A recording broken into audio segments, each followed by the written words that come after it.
Right. So before we get started, before we get started, That's for the IG people. I know the IG people. No, not the IG people. Ugh, I cannot even speak right now. Ooh, So make sure you guys like and subscribe for episode 34. The full breakdown of my story. Mm-hmm. This is gonna be interesting. Yeah, it should be really, really interesting. A lot of stuff that a lot of people don't know. Because, I like to keep my life private, but, I feel like people got to know who I am as an individual. So what is the questions that you have? We're going to start all the way from the beginning. Like, I want to start from, like, the beginning and then to where we're currently at. Gotcha. So I feel like I know your story pretty well, but I'm fairly excited for this because there's probably going to be some things that maybe I didn't know, So, I'm looking forward to kind of seeing what I can learn about Ken that I didn't know beforehand. Yeah, you can learn something new every day, So I think what we should start out with overall is that time before you got into Forex. Like kind of what was it like within your life? Like where were you at that time mentally, physically? How old were you? Right, stuff like that. Like give us a little pretense of before Forex. Okay, so when I was exactly 18 years old, right, I tapped into network marketing, and that was a component of my life that it began to really open. My eyesight, not my eyesight, but like my vision, of becoming successful. So my mom, which you guys probably don't know, has been my greatest motivation in all aspects of life. So she got into the industry not knowing what network marketing is. She was part of Mary Kay Cosmetics. So I don't know if you guys are familiar with the beauty line, right? Mm-hmm. Basically watching her, as the oldest of three, I watched her grind. She took a step for us, and being a single parent, going down to Boston at the time, that's where we're currently living at, and living in Lawrence, going back and forth just to grind so she could provide for us, right? And she did that. So I watched and learned from behind the scenes and the late nights, the grinds, placing orders. When people didn't have enough money, she used her own capital just so she could be consistent every single month and meet the quota every month, right? So she did that tremendously, killed it, driven almost 7 company cars, maintained a residual income of almost $40K. And with that being said, we were living in a shelter home. Mind you, we're living in a shelter home. The reason why we got kicked out was my little brother wanted to poke a little kid with another pencil. So we had no choice, right? So we had to move from Quincy, Massachusetts, to Lawrence. Once we moved into Lawrence, she was able to get her own apartment. It was her first apartment ever. Mind you, she's doing Mary Kay. We're driving all the way to Providence every Sunday to church. And mind you, she got her driver's license, and that was the first destination she had to go. So with me, she relied everything on me because since I was the oldest, but I had a great memory. I don't know. It was just something for roads that I could, if I go anywhere, I could just remember things, just going there and back without no GPS, right? Mm-hmm. And that's when GPS wasn't, GPS was really, back then was AOL. Yeah, MapQuest, right. You got to print that shit out, and then it's like, all right, A to B, like if you miss the address, you be turning your shit around and around. Right. So calling whoever you're at, right? Like, hey, where am I at? So we did that. And we got to the church, went there, and man, I'm speaking from my own culture. Black people's churches could go on forever. Like, we were there from morning. We probably get home at night sometimes. I'm like, damn. I've been to a couple of them. I was like, nah, I can't. So we finally got home. We got lost one night, and she was tired. I could tell, like, she was really tired because as a single parent, and she's driving, and no one else could drive. I can't drive. I was way too young, but I love cars.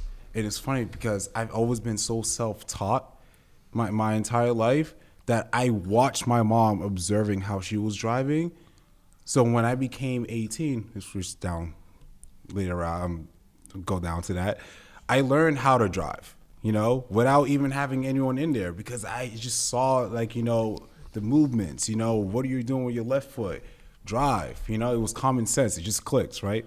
So we got lost, came back, and I had to navigate back home. I remember the whole entire route. She looked at me and she was like, and she was like shocked, So watch her become successful, watch her get a home, and we moved to Woburn, Massachusetts, and she built her home from scratch, right? So throwing down almost $100K down, building it up. We had our own crib. I got so excited about having a damn washer and dryer machine. If you guys lived in shelter homes, you guys lived in the hood, you guys know you guys got to go to the laundromats and use all your damn quarters, right? Make sure that you have the detergent. Make sure you have a timer so you could have everything from your whites to your colors, this and that. So I was like, man, I was hyped.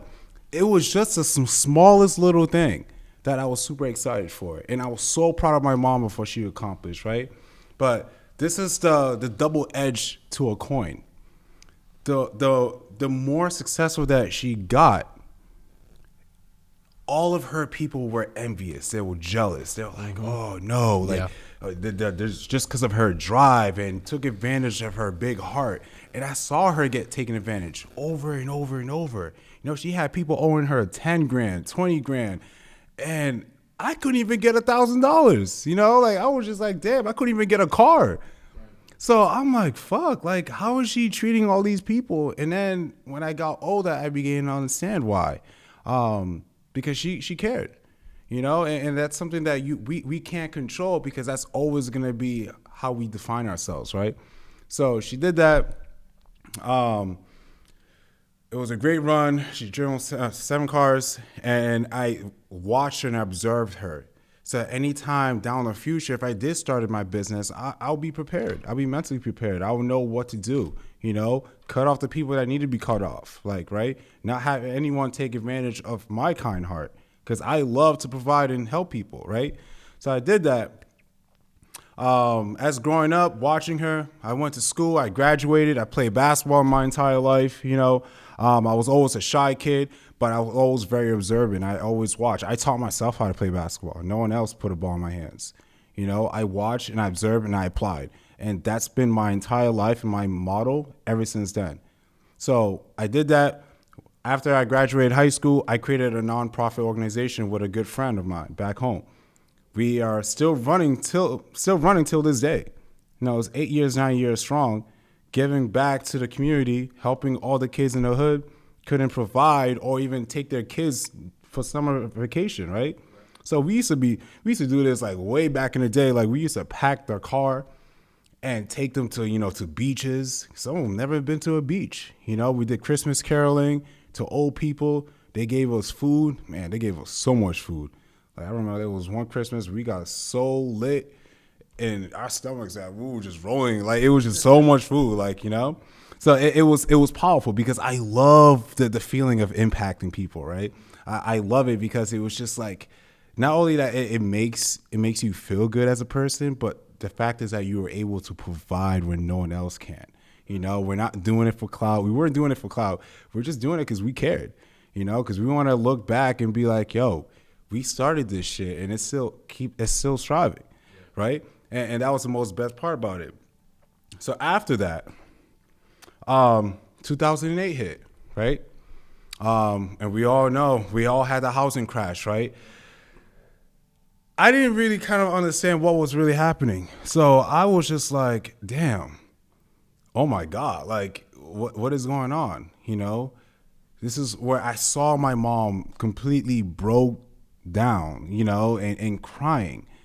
And she usually doesn't like to cry in front of us, but this was first time I'm actually witnessing her oh my God, this is crazy.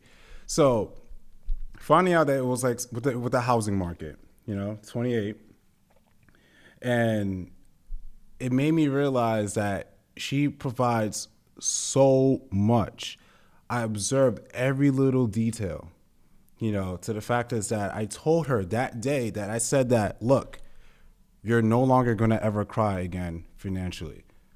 I'm going to work and find out a way that I'm going to make you happy and accomplish anything that you want. Money, done. House, done. Car, done. Anything that you want without hesitation. I'm not even going to think twice, So with that being said, we lost a house on a foreclosure. So I literally watch, I'm not going to sound racist and all, but there are a bunch of Indians outside the house, right? Just, showing like, hey, this is a house, it looks good, this and that, blah, blah, blah.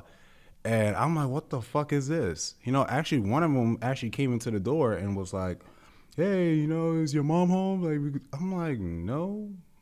Like, I don't know you. Like, what are you doing here? Like, not being aware. So that was just very, very, very, like, an eye-opener. Like, the fact is that they could just take your house and put it on foreclosure and then sell it to someone else, without even your authorization, Like, even though, like, the banks was, like, harassed, because I used to get the mails all the time. They're like, oh, foreclosure, this is that, payment. And I was like, wow, like, this is really an eye-opener. So we really were packing all of our stuff, right? Literally, my mom was crying. I was packing all of our shit in a big 26-inch U-Haul truck. And this is a story I'm going to lead on. If I feel like I'm digressing, just let me know. Like, no. So, like, we were packing all of our stuff, preparing. We should have moved to AZ a long time ago. We have family relatives there, and I've been telling her for years. I'm like, look, we need to go to AZ. We need to go to AZ, because when I got into network marketing, all my friends weren't into it. They weren't into business. They were just taught, like in the East Coast, you're taught just to go to school, get a degree. We have the best schools around us. You be successful, blah, blah, blah, blah, blah, right? What we're always taught. So, but I had a way of an open mind, I was doing network marketing. I was on Facebook. I was harassing people. I'm like, yo, fuck your 9 to 5. This shit ain't paying you. You know what? I lost friends, right? But I knew long term that it's okay. Not everyone's gonna see your vision at this beginning of this point. And when I did that, I was just like, wow. Like, not only that it told me to get out of my own comfort zone a little bit, I was a very shy person, And the more I started approaching, going to downtown, passing flyers, creating business cards, going to Staples, right? And just being that hustle kid mentality, that made me become having an edge now. So when I did that, it was just like, all right, perfect. It's not me that is not working. It's just the people that I'm trying to network are not open-minded. So we packed all our stuff in the U-Haul truck. We left some stuff that's in the house. We're living in Methuen, Massachusetts. And my mom was crying a little bit because there was stuff that she got a lot of, from Mary Kay, from all the rewards that she gave her. And we had to leave that shit behind. And I was like, look, they want they want the house. It was foreclosure, right? So we're going to have to sell that.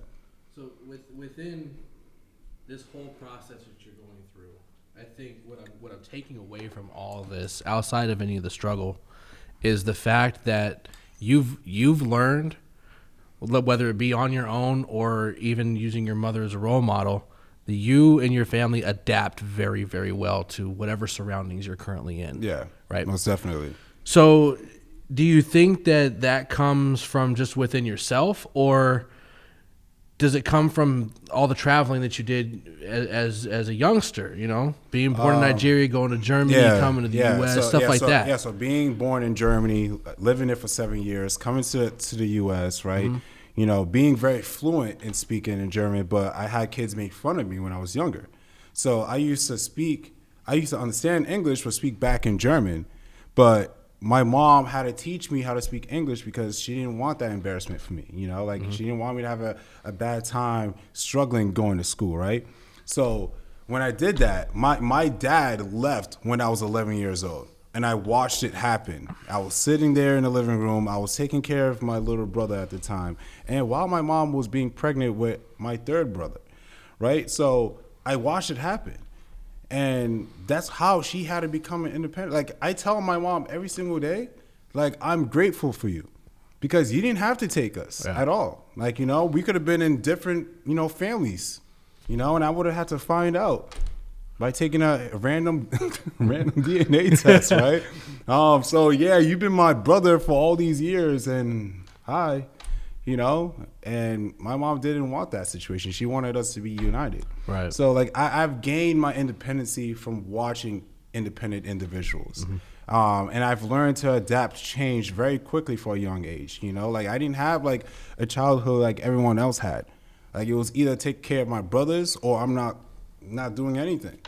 You know? Yeah, I'm with you because I wasn't in the necessarily same position with having, you know, brothers that are younger than me. I have an older one that was on his own. Yeah. But my father walked out the front door when I was 5, you know? So that taught me a lesson. Ever since that he did that, I said, whatever I accomplish, I'm not going to allow him just to come back in my life because you already did. The hard work has already been done. You miss all of that. So you don't have the title or right to say, oh, hey, son, like, you know, this and that. Like, no. Right. Like, you know, like even when he came during November, like I told him real talk. I'm like, look, I'm 28 years old. I'm calling you because, like, you know, like you're my father at the end of the day. And, you know, whatever, you know, tension that I have, like it's completely squashed. And I had to learn to accept that because now that's me developing as a man to man, right? Confronting to you why you fucked up, right? So when we had that talk, you know, it was a very mature conversation, you know, straight to the point, you know, telling him, I'm like, look, I don't need you, you know, and it's fine. You don't need to be in around our lives, but he wanted to. So he comes back in, you know, we visit, we catch up, you know, and all he could say is just damn. Like he felt it. Yeah. You know, like how he missed out on his own kids being developed. Because my mom and my dad, you know, they're on and off, like, you know, arguing, but, you know, it was just always like, yeah, she didn't mind, you know, if he wanted to be in our lives, but I feel like to him, he didn't take the initial action, you know, especially being responsible. You have kids, you got to make it work regardless. Right. You know, and I told myself, if I'm going to be a great father, I'm going to be providing for my kids, like no matter what, I don't believe in divorces, but if I do marry an individual, like we're making it work. I'm sorry. Like we're going to have the greatest communication with the kid or not, like, you know, so like we want to make it work. So there's no excuses. No excuses does not belong in my vocabulary. So watching all that developed me as a man in an early stage. I became more mature, you know, compared to a lot of people my age. Like, you know, I was able to understand things better than other people. You know, people react without even thinking or processing it, right? I did the reverse psychology behind it. I thought about it. I processed it, right? And then I spoke it out, right? So that's what I did. And that shaped me of just how to become really, really independent just from that young age. And it just carried with me, you know, that self-growth. Well, and that, I think the independence portion is very, very, very important. Yeah. It can be a double-edged sword though, because it's important because you need to be able to adapt and be responsible and accountable for your own actions, right? But that also in turn sometimes I found for myself, and tell me if you agree with this, is that by having that much independence, that makes you kind of feel like there's a lot of people within this world that you probably just don't even need around you, right? Yeah. So I think interaction with humans is a great thing, but it's not like I need all of that. Like I could be at home. I'm in quarantine right now, like for this whole situation. Yep. And I'm not going stir crazy because it's just me doing whatever I do, right? And I still link up with my closest ones as far as anybody outside of Forex. I've got a couple of friends, and then within everything kind of going on, I've got Derek, right? You guys are like my circle, right? So it's like outside of that, I don't listen to all that noise, but that's where that independency kind of comes into play, right? And that also came into play because I even realized my mom was she was very alone. Like she had stepbrothers, she had cousins, not even willing to help. and that just made me even more of a passion to do so. Yep. Of doing everything that I needed to do to help. I even graduated high school. When I graduated high school, I had to take a year off just to help her. You know, I went through multiple jobs, and I got fired from like at least 12. Yeah, I was gonna say, what was it, like 12? Yeah, I got fired from 12 jobs. 12 jobs, mind you. My mom was driving me to work, right? It's not the proudest thing I wanted to say, but I had no car. So I had to put money on the table. I was either put money, put in somewhat of a trading account at there. Because when I first started, it wasn't just, I got started. Like, I was in it, but really not really in it. Like, I just saw it as, this could be another venue of someone making money while I work, whatever, right? Mm-hmm. So I remember like it was yesterday, I used to work on the FedEx, the graveyard shift. And that was brutal, really, really, really brutal. Like, I did not get my car. I mean, working at FedEx, using my mom's car. I used to drive her pink caddy going to FedEx. And everyone was like, what the fuck? Like, this doesn't add up. Like, they seen a black man driving a pink car. Like, he thinks he's selling drugs. Like, well, I was going to ask. Yeah, I was going to ask. How did you, when you got into the trading side, what made you go that route rather than maybe like the easiest thing, which is the most dangerous, and that is like selling drugs, especially on the East Coast? No, I witnessed it. Like, I know my brother's going to kill me for this, but my brother was selling drugs, like he was a middleman. And I told him, I'm like, bro, you need to stop. Like, you really, really, really, really need to stop. Yeah. Like, you was hanging around with people that, having affiliated with guns. Like, I came into Halloween, and this is when Halloween was really interesting because my creativity started to kick in, Like, I was like, okay, Halloween's lit. I've seen a couple Halloweens so with you. I was a ladybug. I was a bumblebee. What else? I was a ratchet girl. What else? I was Gonku. Yeah, you know that. Mm-hmm. But when we decided to be bumblebees, right? It was all 5 of us. We were squatted, right? Mind you, it was the most hardest outfit to put on because the wings couldn't come on my back because I have a wide back. So I'm over here like, damn, this is gonna be a struggle. So I'm actually wearing a skirt. I got my bee horns on, like, so it was really, really funny because we went into a liquor store, and this is when I was 21, and I felt like, I'm 21, to me, I thought I was making money. I got a job at FedEx. I was trading, change here and there. It wasn't nothing serious, but I felt like I was a man. I felt like no one could say anything because I was like, I know the information comes to trading, somewhat, I thought, but realistically, I wasn't shit. Like, I was still living with my mom. I was still taking her pink caddy if I needed to use it.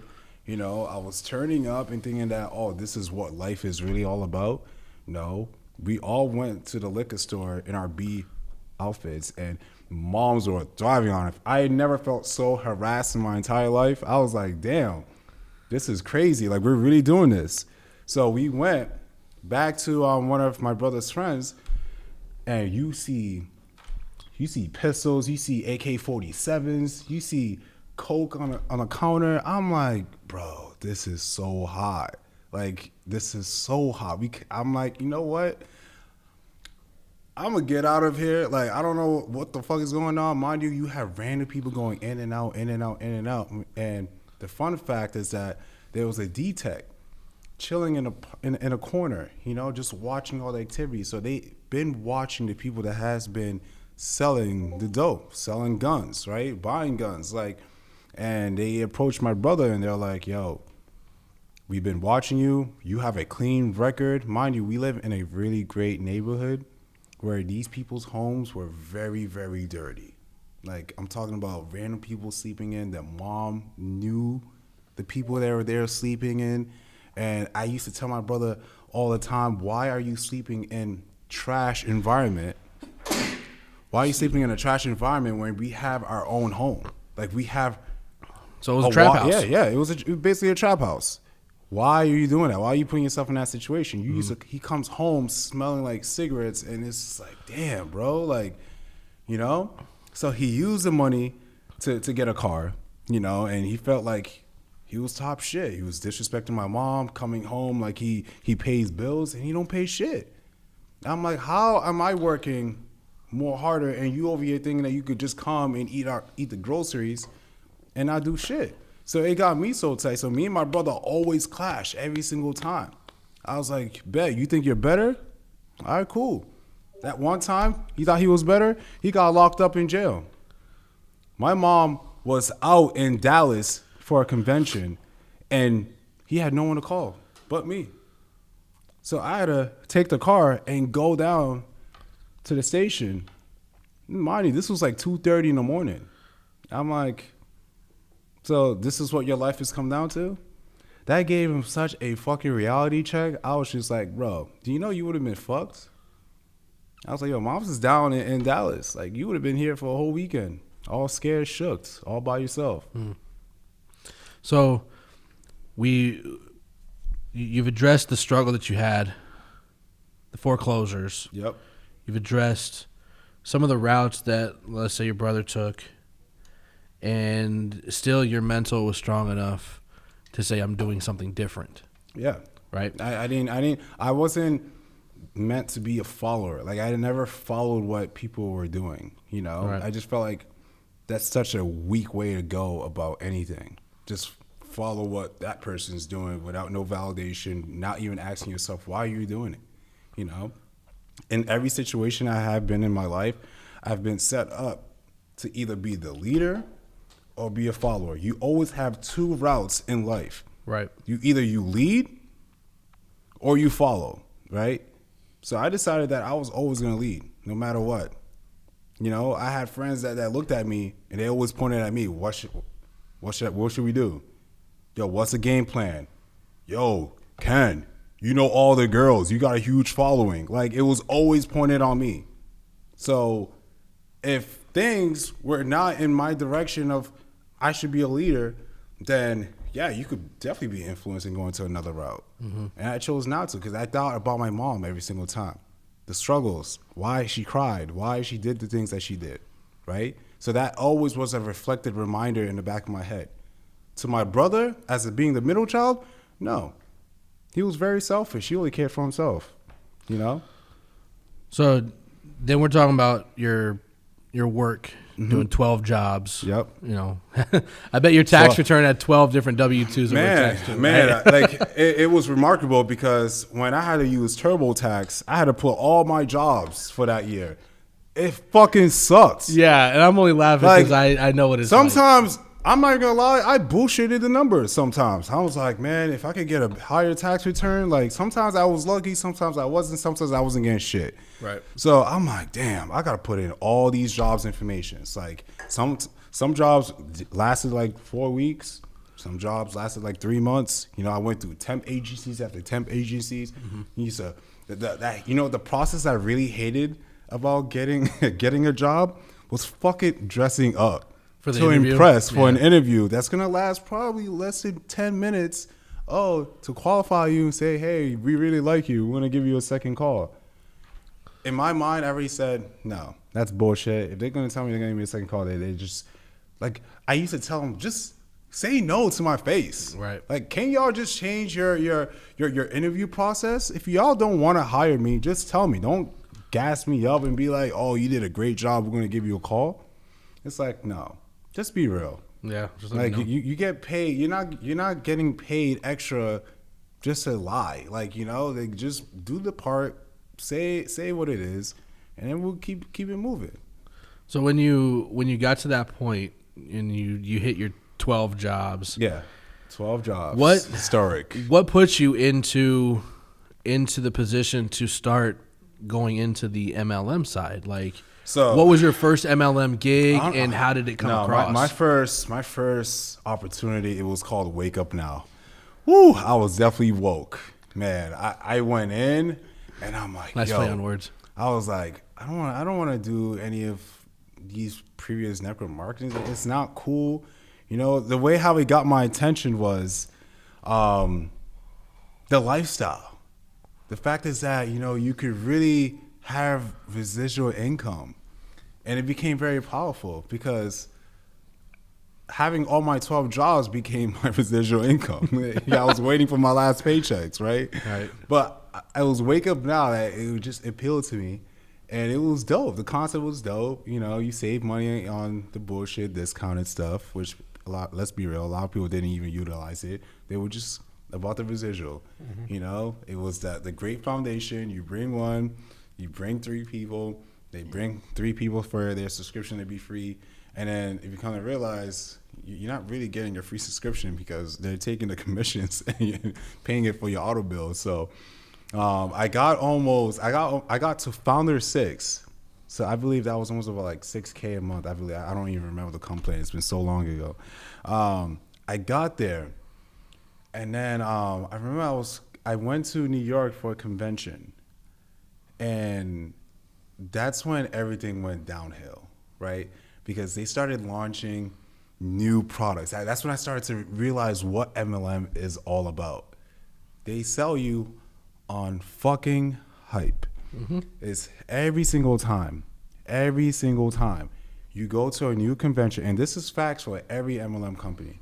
You go to every convention, they sell you on their excitement, they launch a new product and services, and guess what? Your monthly subscription gets higher, right? Because of the new products. They gotta be relevant.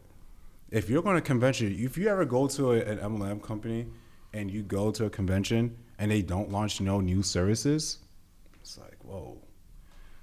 What are you doing? What am I getting excited for? Yeah. You know? So I went there, had fun, made money.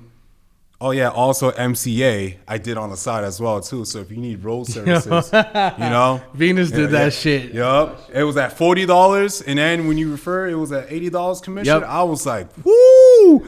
Venus did that for 3 weeks. It was like, I'm done. Yup. When that direct deposit hit, we were like this. Yep. So everyone was on that wave. Like for the people that were a part of Wake Up Now. So we had fun. The convention, this and that happened.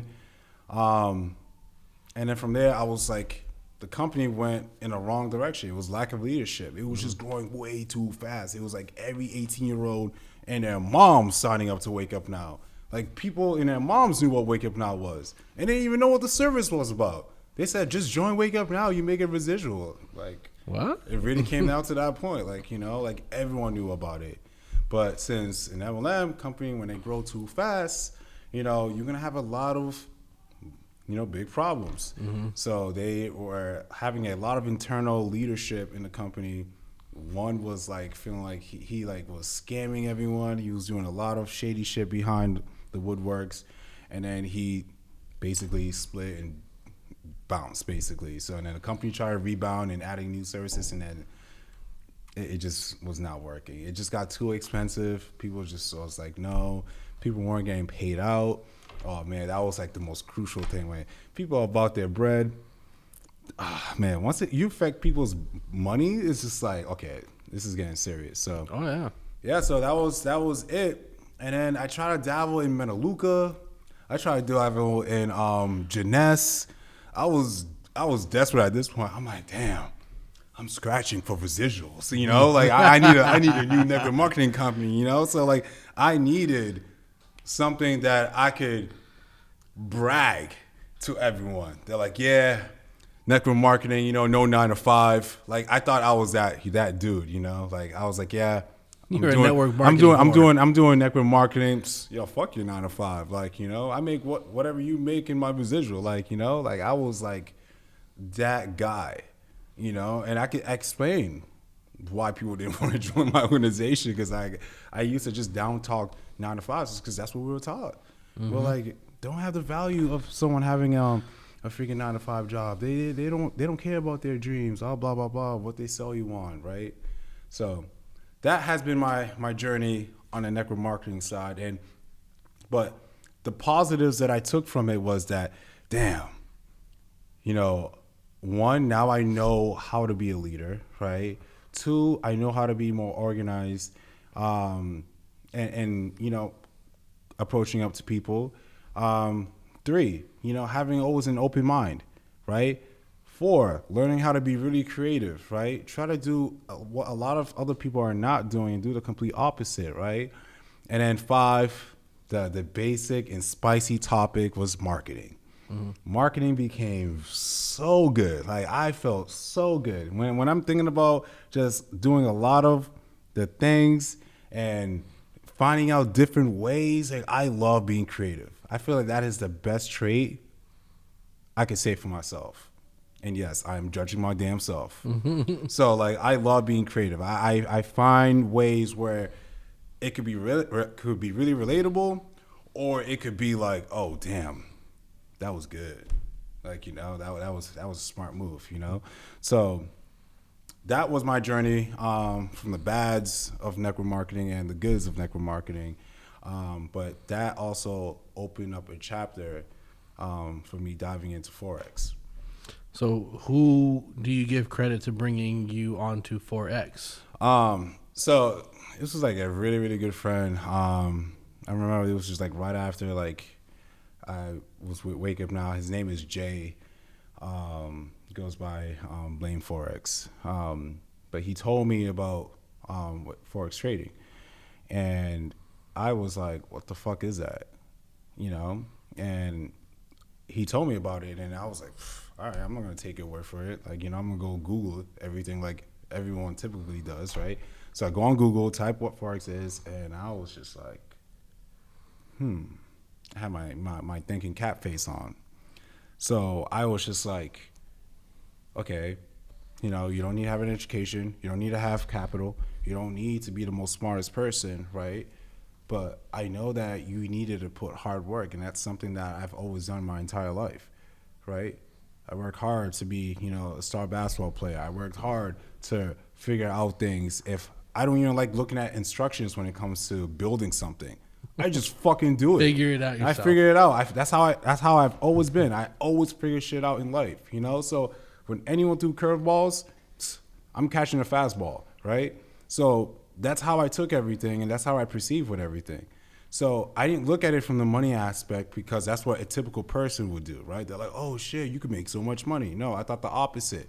I was like, oh shit, if I actually develop this skill set, it could make me more money, right? So I was thinking the bigger picture to it. So as I was diving in, I was going in. You know, this is when I joined. Hopefully, I thought it would be my last network marketing company. It was IMO, when it was only $500. Only $500. They only had the harmonic scanner. They had a CEO that just had a good service at the time, but he didn't know nothing about, you know, the network marketing side. He just knew how to trade. So everyone that has gotten involved with trading all started with IML. I don't want to hear all that. No. You all start from IML. We all learn how to Forex from IML. Like, that's where it originally started from, you know? But I was in there, and I signed up with fucking Terrell. And I'm over here in the East Coast, right? And he's over here in the West Coast. I've never fucking met the dude, right? I signed up. He sound cool. Like, he started to brand himself pretty well. I'm like, oh, so he must be legit. Yeah, later down the road, I found out he doesn't even trade. I'm like, damn. I'm like, this is so misleading. I was like, fuck.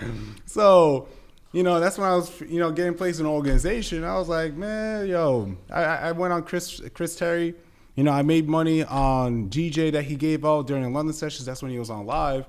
And I was like, you know what? Yo, fuck this shit. Like, I'm tired of, like, trying to convince people that, you know, you need to change your life. You need to give them motivation. I'm like, damn right, I could motivate my damn self. Why do I got to motivate someone that's unmotivated? That made no sense to me. Yeah. So I'm like, look, this is a powerful skill set that you don't even require you to have people. You don't need people. You become your income. Yeah. Right? So I practiced, and I was back testing. I presaged a lot of different indicators. You know, like, I did all that. You know, I took signals. I thought I was going to be the next rich person coming up on signals. For anyone that's learning how to trade, you're not going to get rich off signals. I'm sorry. You do not learn from signals. I'm sorry. All right? But what is the number one thing as to why people do Forex, I think, now, is because they've heard of signals. Yes, they heard of signals and they think their life is completely changed. Yeah. No, you are getting a crumb to the industry. Yeah. So I did all that and I was winning, I was losing, I was making small withdrawals. It wasn't crazy. It was like $100, $200, like really nothing conservative. Like I could say that I'm really consistent. So I try using moving averages, try using every damn indicator. Like no man, like it was just ridiculous. Like the amount of shit that I had to go through, the struggle. Mind you, I'm self-taught. I had no one. I paid for no damn membership. I didn't say, hey, mentor, can you help me? No, because I went to my reverted ways that I will figure this shit out. I don't care how long it took. I used to go to work and my damn bank account was so much. It was always overdraft every week. I'm like, fuck, like, damn. So you telling me I can't even go get a haircut? I used to sometimes scrap for money that was in the crib to try to go get a haircut or get food. Or sometimes, like, you know, like whatever money that I had in my pocket, like I was blessed to. But I couldn't do anything until I had to pay that overdraft. Right.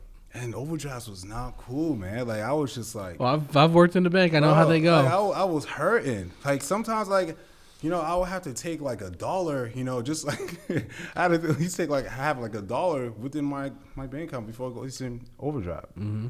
So I was like, damn, man. I was like, yo, I can't say to anyone that I'm grinding. I gotta be real with myself. I'm broke. Mm-hmm. Like I'm over here talking about people not working a 9 to 5, and I can't even keep a job.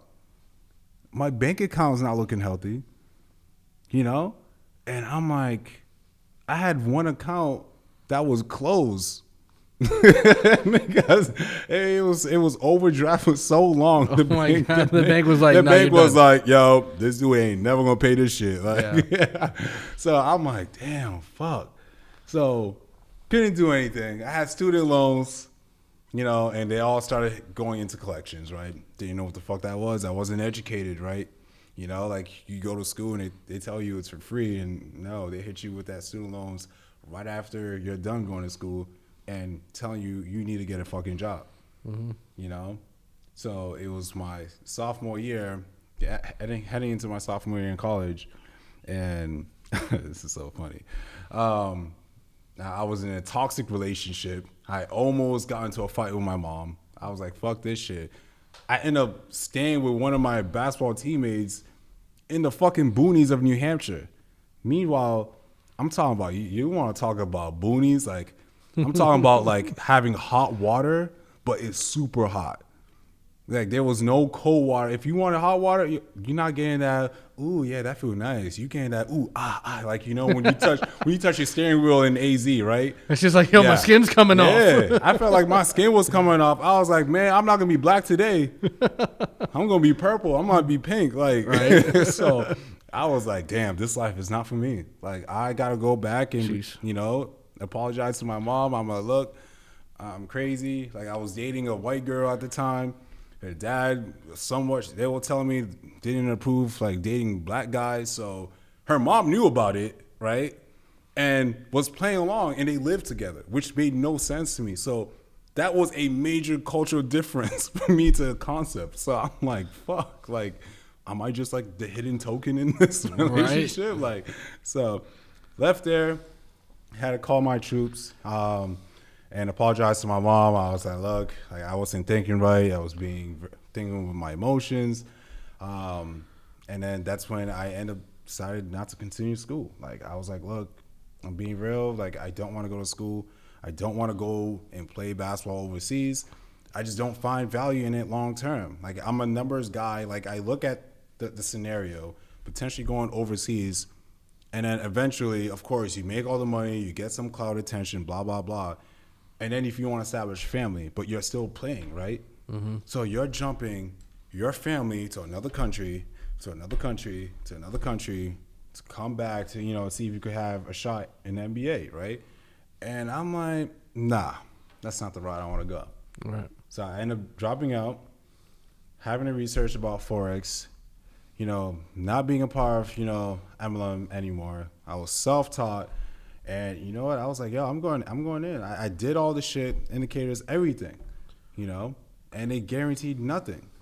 So the moment when I decided that I was going to go all in, it clicked for me why I was struggling in trading, right? It's the mindset, like, of tapping in and knowing why I'm getting into a position, right? Focusing on our economy. Like, I was watching news like every day, like, like, oh, what is the market's doing today? I was being so damn observant, and no one could tell me otherwise. I had my mom tell me, go get a job. I'm like, no. Mind you, I had no car until I was about 23. Mm-hmm. So I was still using my mom's car, still trying to whatever get money, trade this and that.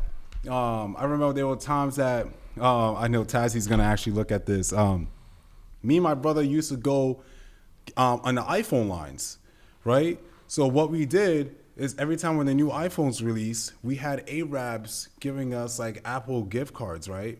And it would be loaded with money, like at least I bought like at least like $2,000 each, or probably even more than that, right? So we'll go in and we'll basically buy an iPad or buy an iPhone, whatever, and so they could resell it back in their country, right? So they pay us for waiting in line. So I found a loophole. I was like, fuck this shit. We're gonna get the gift cards, and we're gonna finesse the fuck out of this, right? So we maxed it out, got like an iPad, got an iPhone. This is the hood tendencies, when you gotta try to come up and make bread. Mm-hmm. This is what we were doing. We got the iPhones, this and that, and then we bounced. So they're like, yo, where's the guys that we gave the blah blah blah cars? Never found out. We went immediately, on Facebook. Yo, who wants a new iPhone? Who wants a new iPad? Yo, we got it for a good, decent price. So we went and we sold it. Man, it felt good. It felt good. Like, I was just like, when we're talking about like holding like, $2K in our hands, and I'm like, I've never touched 2K like that. Like, it's brand new. Like, I wanted to get, I wanted to be fresh, So we had to go back to a different mall because that was too hot going to the same mall. Of course. Got to get some Nikes, got to get some Nikes. Yeah, got some shirts, So we got to look all fresh. Be like, yo, let's go get some food. So after that whole long day of work, of finessing, which was fucked up, but, the bills don't pay itself. So right. We did that. We were watching Power. That's when it was season 1. And we were like, and it was way back. We used to go watch Power, and my boys, Axel, he actually played in All American in the Netflix. So we used to go in his basement, and we used to go to the $5 place. We get that rice, tortilla típico, beef, right, everything. Yeah. So we had that huge Dominican nice plate, $5. Man, that could change your life, especially in the East Coast. Mm-hmm. So we got that shit. We ate it, kicked back. Man, I was like, this feels good. I was like, imagine if we're doing this shit the legal way, So I was just like, all right, cool. So that was a very interesting part. Because like it was just like, damn, I had a sense of what money could do. Mm-hmm. Not just like, oh, like, yeah, like it could buy, I don't believe in that it could buy happiness at all. It doesn't, I saw it as a tool that like, wow, like it's temporary happiness, and I'm like, okay, so what happened if I remain humble, right, and do the things that humble people do that could still carry me way further, right? So I had that, and I stuck by it. I told myself that day, no matter how much money I make or I become so damn successful, I'm gonna remain the same exact person that finessed iPhones and made money and still be the exact same person and never change. Until this day, I believe that I have never changed since then. For the people that know me from the past and know that I was gonna become something, but I just didn't know at the time.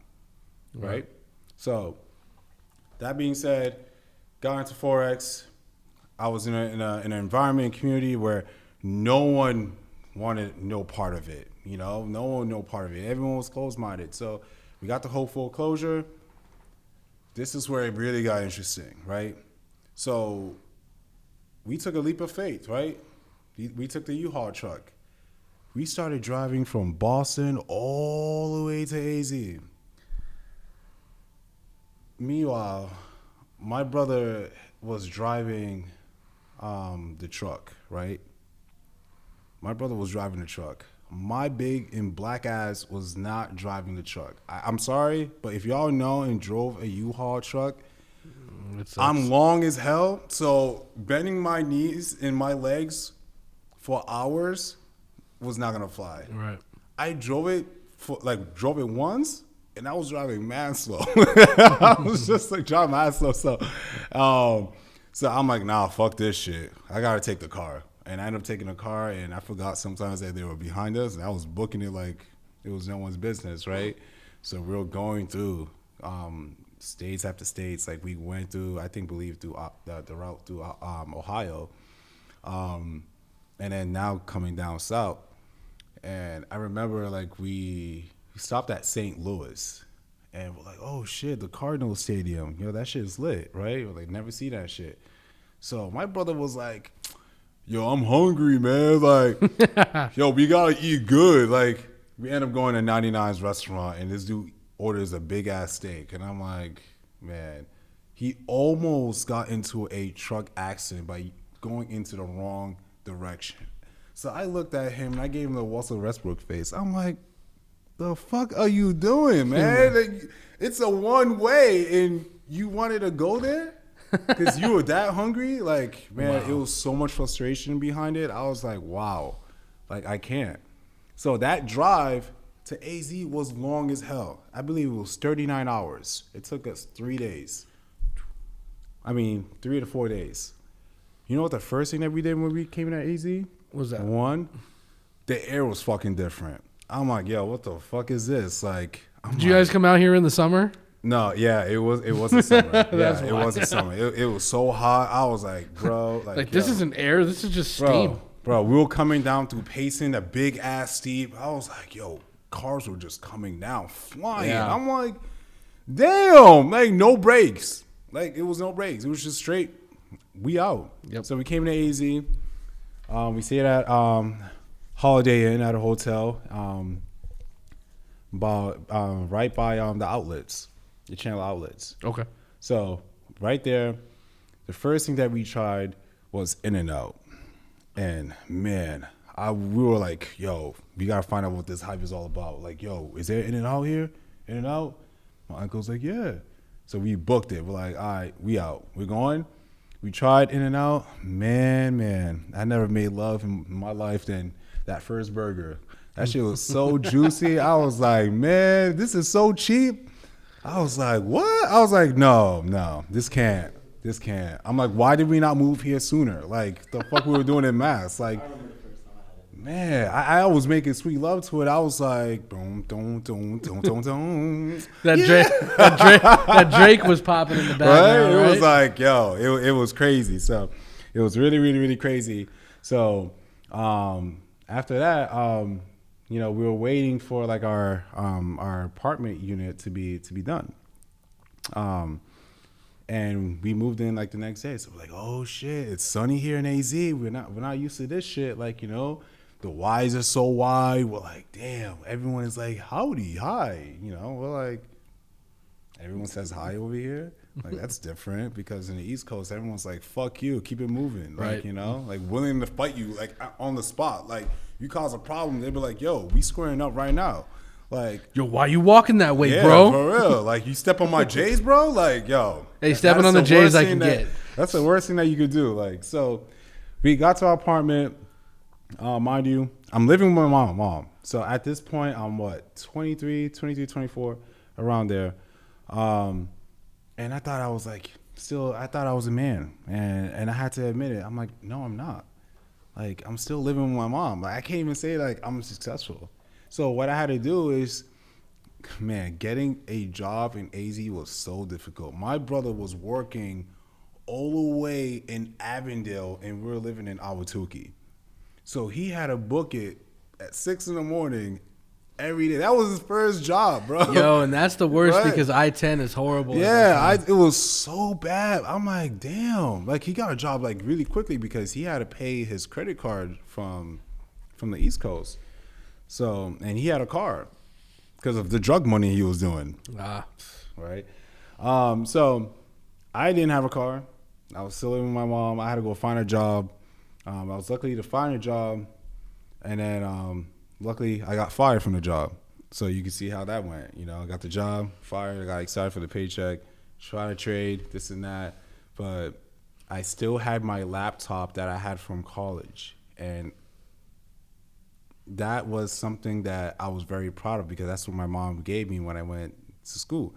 So I was still like trading on it, like, you know, the big MacBook Pros, you know, you could hear them, you know, just hovering. Yeah, it sounds like an airplane taking off. Yeah, like heating. So, and I was still trading. I got another job, tried it for a couple of months, didn't, failed. And then that's when I went and hopefully I got a job in North Scottsdale at the Audi, right? So, mind you, I'm living in Ahwatukee, going all the way to North Scottsdale. Started my shift from 12 p.m. to almost like 10 at night to close, right? So I was driving, taking my mom's car. She still had a company car at the time. Like this is when she was like falling off a little bit from Mary Kay. Drove all the way up there, this and that, and yeah, I loved it. You know, people don't know. Like I was like, they're like, yo, so what do you do? Like I got an interview. They're like, oh, so what do you do? Like, besides, like, you know, they like wanted to get to know me, and I'm like, yo, could we just cut to the bullshit? Like, you know, did the interview, passed it, started, and then that's when I made my first commute. And then that's when I met like all the people there. I was a valet. I wasn't a salesman. I was a valet guy, right? And this is the time when I had the juice haircut, the flat top design. Yo, I had all the curls. I was just like, yeah, you know, I'm the black man here, you know, valet, please. Like, had the red shirt on, like, you know, like saw my black guys going on the golf carts and shit, you know, bringing cars in and out. The best part about that job was Saturdays, we had free catering of whatever of our choice, right? So we always had free food. And this is when I started like hitting the gym and stuff like that because I didn't want to be skinny no more. I was tired of it. Right. I was tired of looking at my brother and be like, people calling him the bigger brother. I'm like, no, can't you see the difference? They're like, no, not really. He looks big. So are you the older brother? I'm like, and I took that as disrespect. I was like, how y'all gonna disrespect me, man? I'm 6'4". Like, the fuck? So we started getting foods every Saturday. So I use it as bulking season. I was like, yeah, I'm gonna take whatever I could get. Sometimes I took a whole tray. Sometimes it was all like Chipotle burritos. Chips too. I'm like, man, all these old white guys don't even eat shit. I'm like, y'all just be wasting money. I'm gonna take it for the gains. That's what I kept telling him. My manager's like, oh shit, there goes Ken, taking everything away, vacuum cleaner. That's what they did, play by play. I was like, bro, you guys are too much. Like, who's gonna eat it? None of you guys. Like, so I did that.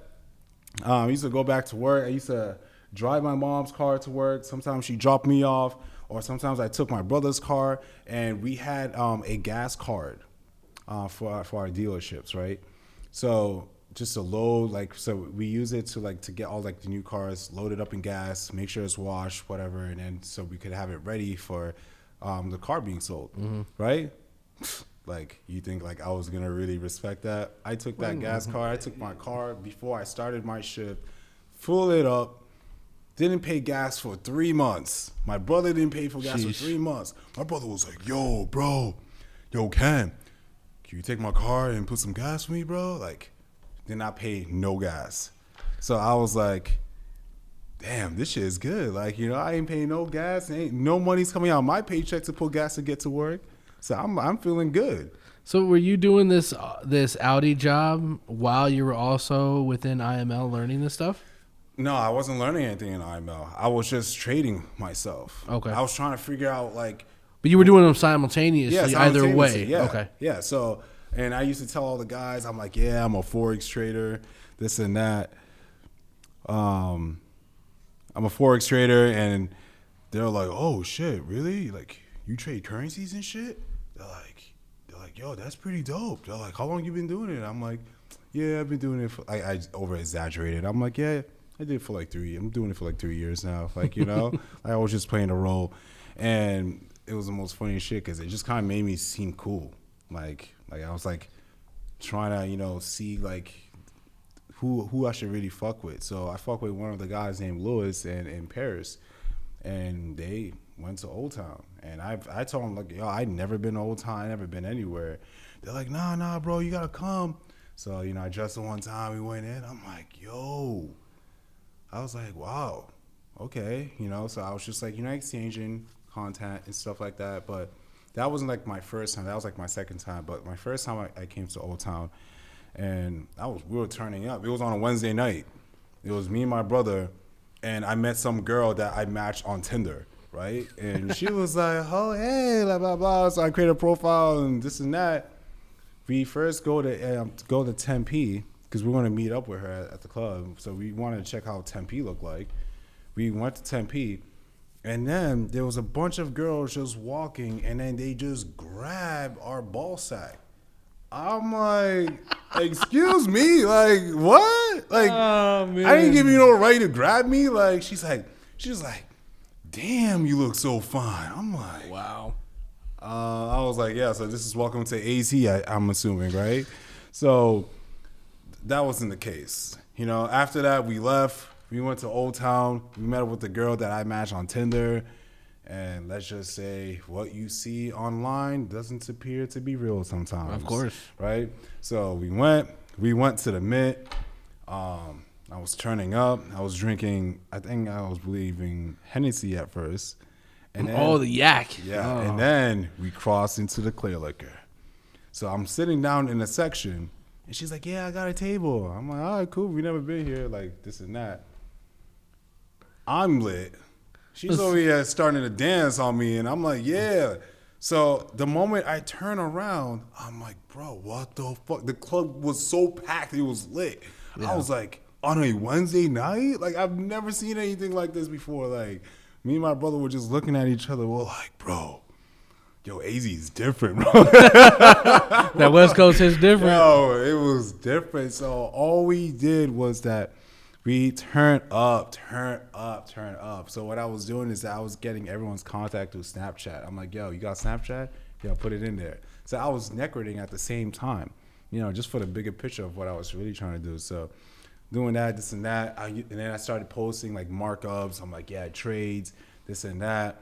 And then trading started to pick up. Like, it started to develop, because I was going all in. I wanted this to be my main thing. Then working at Audi got real.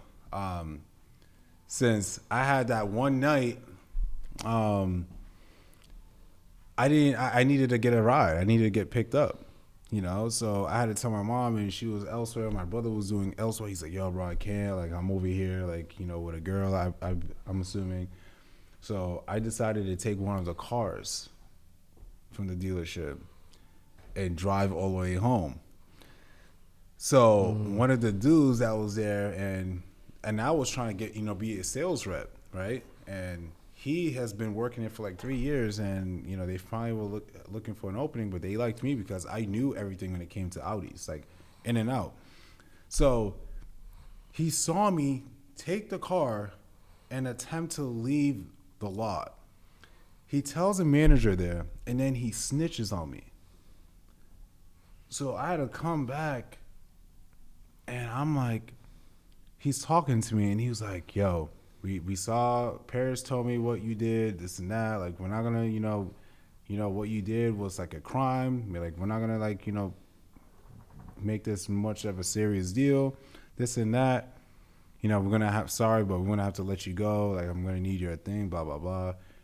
And I looked at Paris, and he was like, yo, bro, like, I'm sorry, man. Like, I had to, follow protocol. I'm like, bro, I looked at him. I'm like, yo, you are a little bitch. Like, like, I'm like, how are you going to snitch on me and then say you want me to get a Lyft ride home for you? Mind you, I lived an hour and 26 minutes away. Yeah. So I took it, but I made sure that when he saw my story, he was gonna know that he fucked up. I'm like, and he did fucked up. That made me so fucking motivated to get on the charts. That's when that desire, that hunger came in, and I was like, yo, it's over. So did he fuck up, or was this life telling you this is what you really No, need this to was do? life was telling me that, like, bro, you need to take this seriously. Like, the skill is right there, right? You know, like I've been avoiding it, going up and down, going through all my struggles and times, and I was like, yeah, you know, whatever, it is what it is. But that moment was my waking, my waking to finally just say, fuck it. I had my fucking moment, and I was fucking proud, right? Game was over then. It was over, you know, like he did not know that he just created a complete savage. So went in, that's when I started All Blue Zone, right? So I started the chat, started growing, this and that, blah, blah, blah. Everyone started coming in. Then that's when we moved out from that one apartment that we had because the lease was done. Moved into another, all the way in Chandler, right? And this is the same apartment that you came in, right? Yeah. So had in there, my All Blue Zone was popping. I was back. I signed back up with IML, this and that. I was gonna be on a potential swipe trades platform. That shit went completely bananas. You know, I had almost 4,000 plus people on All Blue Zone chat, giving out signals, you know, calling out trades, this and that, etc. And then I believe after that, when I was giving out trades, this and that, I think my brother wanted, you know, my brother found a spot where he was gonna look to live with almost about like 6 dudes, I believe. I was like, damn, that's a lot of dudes, you know. So we were like, I was like, nah, like I think I'm good. Like I ended up staying with my mom's while my brother moved out, and you know he was living with those 6 dudes in a brand new house. They reinvigorated everything, looked pretty nice. So I ended up moving to Mesa. So I was moving to Mesa first, and I ended up being in like in I think it was a 3-bedroom, but one room was available. The other dude had his girl and 2 chihuahuas that never shut the fuck up. They were just barking, right? I've got 2 of them. Yep, 2 of them, right? So it was just funny because like I did that, was living in Mesa. I was in a really, really, really deep place. Actually, no, because that's when I met Derek as well too. You know, I was staying. I mean, I'm gonna go to the Mesa afterwards. Let me explain the whole W6. So coming in, staying with my mom's at there, but I wanted to get out from, you know, just being on my mom's roof. So I went and took the risk. Living at W6, that's when I met Terrell, this and that. We were doing a magic. You know, Derek was like, fuck this shit. I'm not doing this. Like, you know, like, like he was still going to school, like, back and forth with his freaking longboard. Like, so, so he came, like, I was like, yo, what's good? And he saw me, like, so I decided to take over his lease. And I did not know how much that shit was. Like, that shit was like about $1,600 a month. Yeah, so, and then I had the girl Carly, and then, it was Kristen? Yeah. Kristen was very weird. Like, it was very interesting because I've never had, you know, I'm not being racist or anything. I never had white roommates. Like, it was like kind of weird. Like, I couldn't be like, yo, what's good? Like, it was just like, you know, I kind of had to be a little bit proper and not scare them, you know? So, like, come in, like, I let them stay, like, in the living room, and they were just waiting for their apartment to be ready so they could actually move in.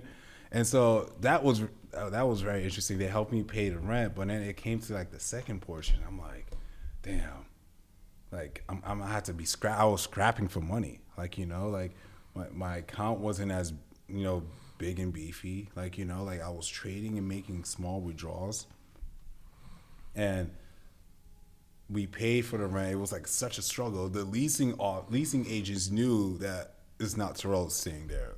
They're like, yeah, we know it's you that's up there, because I lost a key one time, and I was like, fuck. And this is when I was like, somewhat, I don't know, like I wasn't talking to her, but she came from Oregon. She's gonna be mad. Her name was Angelique. She came down. I never met her before, right? So she came down, and I thought I was like the man. Like I thought I was the shit. I was like, yeah, I'm a trader. You know, I live at the W6. I'm like, yeah, come through anytime. But every typical dude would do is sell himself out, right? So I came down, and my fob was not working, so I had to get her through the staircase. So I put like little blocks between the cracks of the doors so it could still open.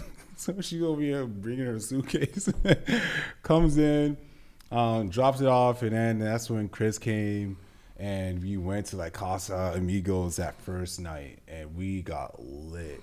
After that, you know, I'm like, she had her stuff in my room, and you know, like she leaves. And she goes with Chris. I'm like, damn, bro, you got. I'm like, you know, whatever it is, what it is. I'm lit, you know, chilling. And then Chris comes downstairs and he tells me the whole story. He's like, bro, like, and you guys know the rest. But from there, that's when I knew, like, I rolled for the first time. You know, I did coke for the first time. I did not like that shit. I don't know why people hooked on that shit. And then I started getting into EDM, you know. So when I first rolled for the first time, it really tapped in the other aspects of my mind I wasn't even fully aware of. So I'm like, fuck, damn. I had this thinking process this whole time, but it wasn't like truly unlocked. So started becoming way more open. I remember when we went for our first time, it was in downtown Phoenix and Monarch. And I'm like, yo, this is so different. Like, I'm used to, like, you know, seeing black girls twerking, you know, yeah. And I'm over here in an EDM crowd, and everyone's just bobbing their head. They're like, yeah, like, you know, it was, you know, playing house. I'm like, oh, this is interesting. I could bob to this. Like, all right. Second time, we took a Tesla pill, and I'm rolling for the first time. And Chris was giving me, like, you know, the step-by-step of what I need. Like, you know, don't look at your phone, you know, like, you know, make sure you have gum, you know, so you don't be chewing on your teeth or chewing on your gums. So when I did that, I went to Maya. We were going to decide to go to Maya. We went to Target to get dressed up, dress pants, shirt, you know, so we could look fly. You know, I still had my flat top at the time, right? So we go into Maya. I'm like, yo, damn. I'm like, yo, this is Old Town? I'm like, yo, this is like lit. I thought this was like Miami, like, because of like the setting of everything. So I go in there, and I already popped my first half of the pill, and it hit me. And I grabbed my phone. I'm like, I couldn't see like the right side of my eyes. I'm like, yo, like I felt like I was relapsing on my phone. He was like, bro, put your phone away. Like, you're not even gonna need it. And I started like dancing. Yo, like it hit me like boom, like game time. Yeah. So I'm over here dancing on the floor. I'm like dancing all by myself. Like no girl, not getting at no one. I was dancing like no one's business here. Like I was just like, yo, they even yelled it on the mic. They're like, yo, this man's going in right now. I'm over here moving my hips and stuff. And like people that had never been familiar, like, you know, a 6'4" dude that can really move his hips. They're like, yo, what the fuck? They're like, look, it's an action figure dancing. Right? Hey, I wasn't even big at that time. I was somewhat still skinny, you know, somewhat. And then there was like a group of girls that came. She's like, oh, hey, how you doing? And I was like, hey, what's up? How you doing? And all of a sudden I had confidence out of nowhere. I was like, damn. So it was like watching myself. It was like watching my stunt double, you know, like observing the situation. And she's like, oh, stop it. She's like, oh, you too smooth. You're too cute. I was like, nah. I'm like, I really ain't shit. Like, you know, but I'm cool. You know? So she was like, oh, it's my birthday, this and that. Like I got her phone number and this and that.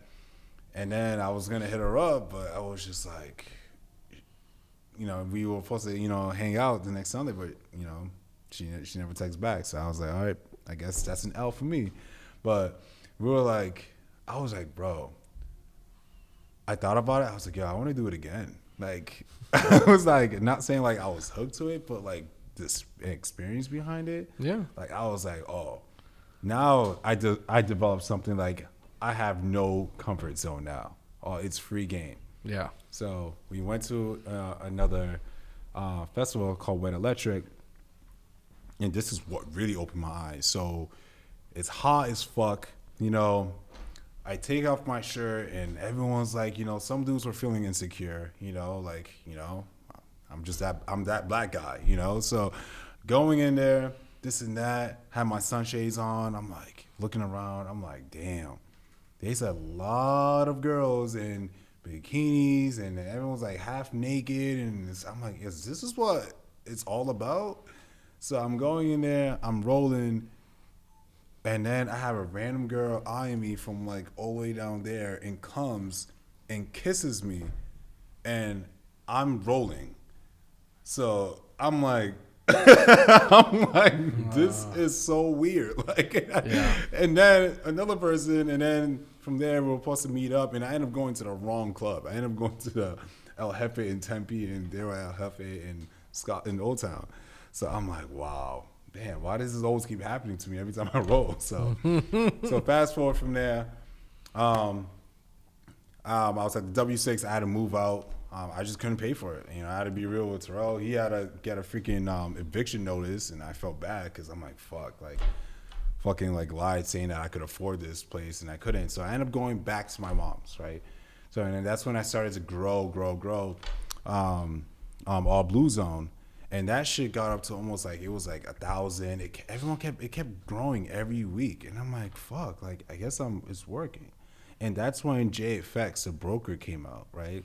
Yay. Yeah. So everyone was like trying to dabble into crypto. V-load. Yup. We V-load, we're like this and that. I had people that were believing me. They're like, yo, I had like people that want to put money in one account management account, and everyone's like, yo. So for the first time, visually, I'm seeing that I'm trading a 4K account. I turned that 4K account and turned it to 24 in a week. And I'm like, oh, man. I was like, this is dope. Like, you know, this is dope. And then that's when cryptos were very volatile, you know, like Bitcoin, Ripple. And I remember we got done from doing a London session in New York. And this is where all my people that are still part of like IML, but we were just focusing heavy on the trading side, not even the residual side, you know? So we caught almost about 550 pips between all of the British pound pairs, right? And it was with GU and GJ only. And we caught that big drop, secured everyone. I had one of my students made like 30 grand, 40 grand. And then he started over leveraging. I'm like, bro, like I told you to make a withdrawal. Like I know you're Mexican too, but like you could have made money and made a withdrawal. Like I don't know why. Like he was like, yeah, man, I'm just trying to come up. He was like, fuck. Like he got so depressed. And this market will do that. Yeah, and you know, and then it was like the next session we had in New York, and we had a good London to New York session, and then we're looking at Ripple, and that's when I was supposed to use a penny lot size. I used a fucking standard. I'm like, fuck. Wow. I was like, it's a good thing Ripple's only worth some change then. yeah, It's like, not Bitcoin, but damn. I was like, fuck. Like, I was immediately in drawdown 5K. Then that shit came down, 5K, 10, 15, 20, 30. I was like, oh, shit. If I held it, that shit would have been at least like a 50K to 80K trade. So I closed out when it retraced back up to 5K. I'm like, yo, that is crazy. So that was the start of me wanting to trade all volatile pairs because I fucking love that shit. I was like, oh yeah. Once you get a taste of it, I Yeah. mean, it's that's addictive. Yeah. So I was like, yeah, this is lit. Like, so from there, did that. You know, it was growing, and then we end up moving to another spot, right? And that's when my brother was like, yo, like, I'm going to be, you know, living with, you know, my 6 roommates. And I was like, yeah, I'm going to just stay here, this and that. But But then I got sick and tired of it because, I was just like, damn, I'm still living with my mom. It's like, I still don't have a car. This is when I'm like 23, 24, I believe. And then, like, I was lucky enough to find one of the dudes that was part of my IML team. Like, he was like, yeah, this dude Trey, like, he's a really cool dude. Like, he's looking for a roommate. Like, he's all about trading. So I'm like, oh, okay, that's cool. So I was telling my mom, I was like, what do you think? Like, she was like, yeah, you should go. I'm like, why? Like, I don't even have a fucking car. Why would I be going if I don't have a car? So in that case, I was like, fuck it. It's like I have a good amount, to move and just get like a simple mattress, bed, whatever.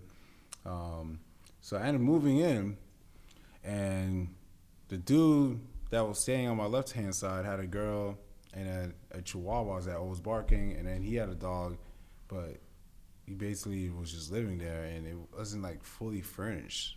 So it was just like a big ass TV and like a small little skimpy couch, and then he like was dirty. Like he left dishes that piled up, and then he would call a maid to do the dishes.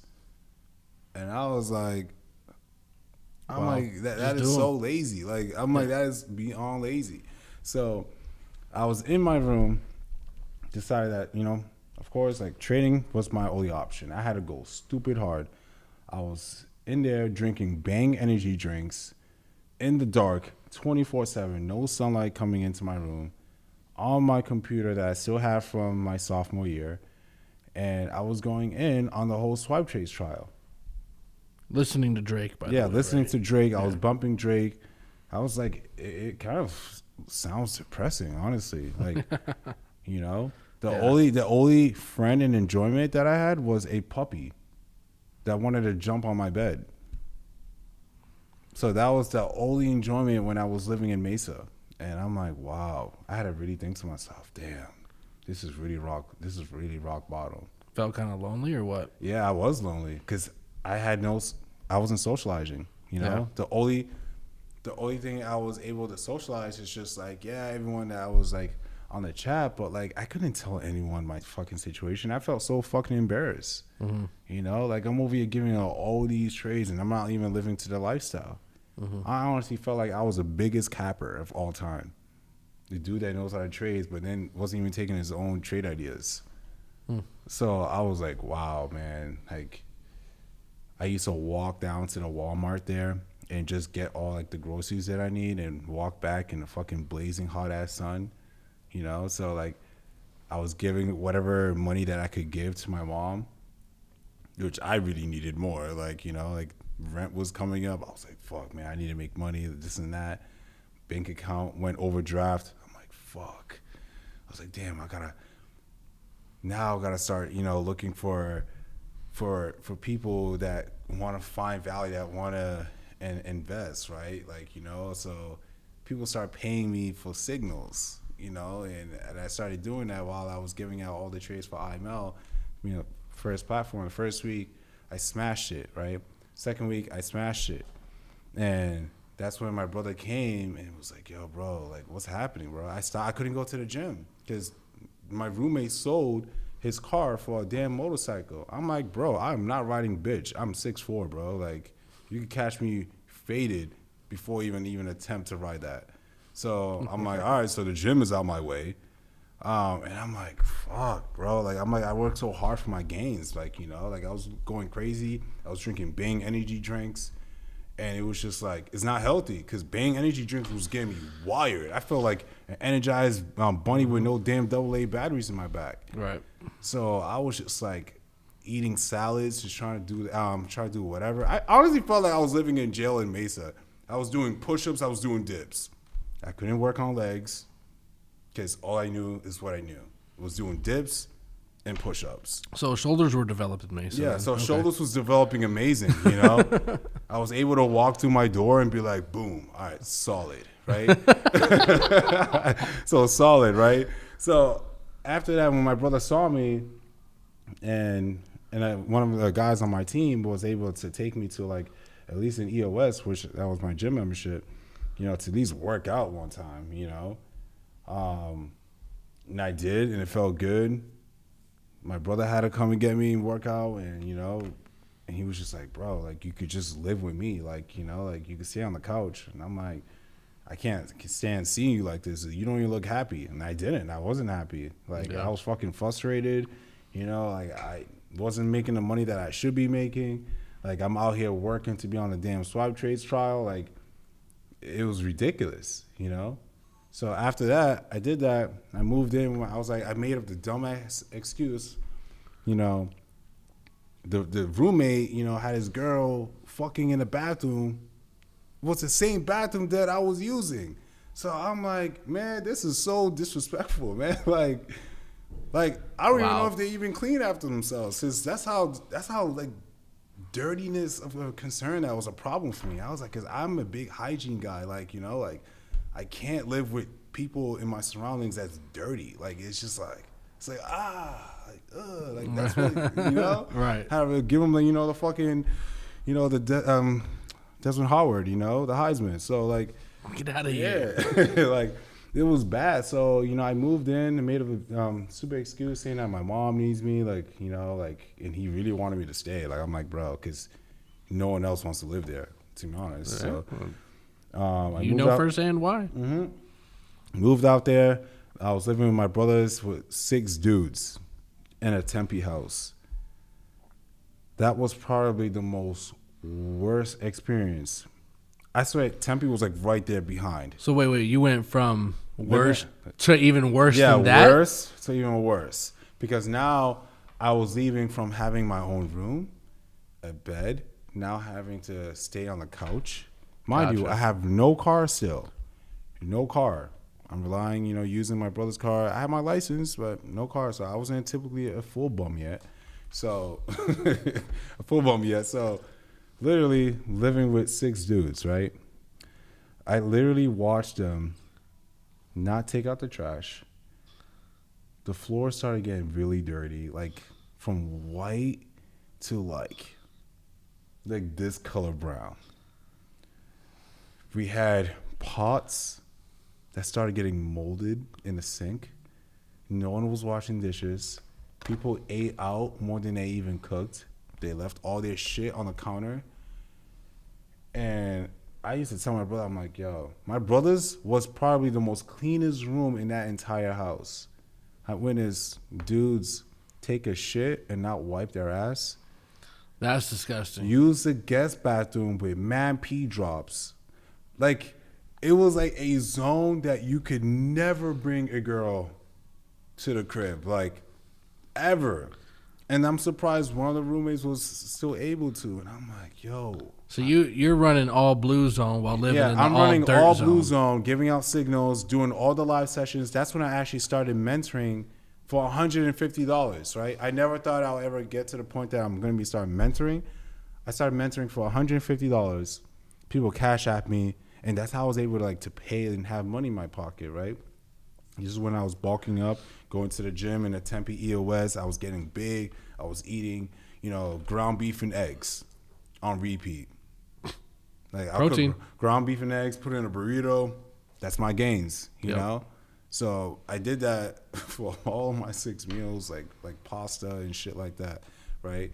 And while I was teaching on calls, and that's when I encountered you, right?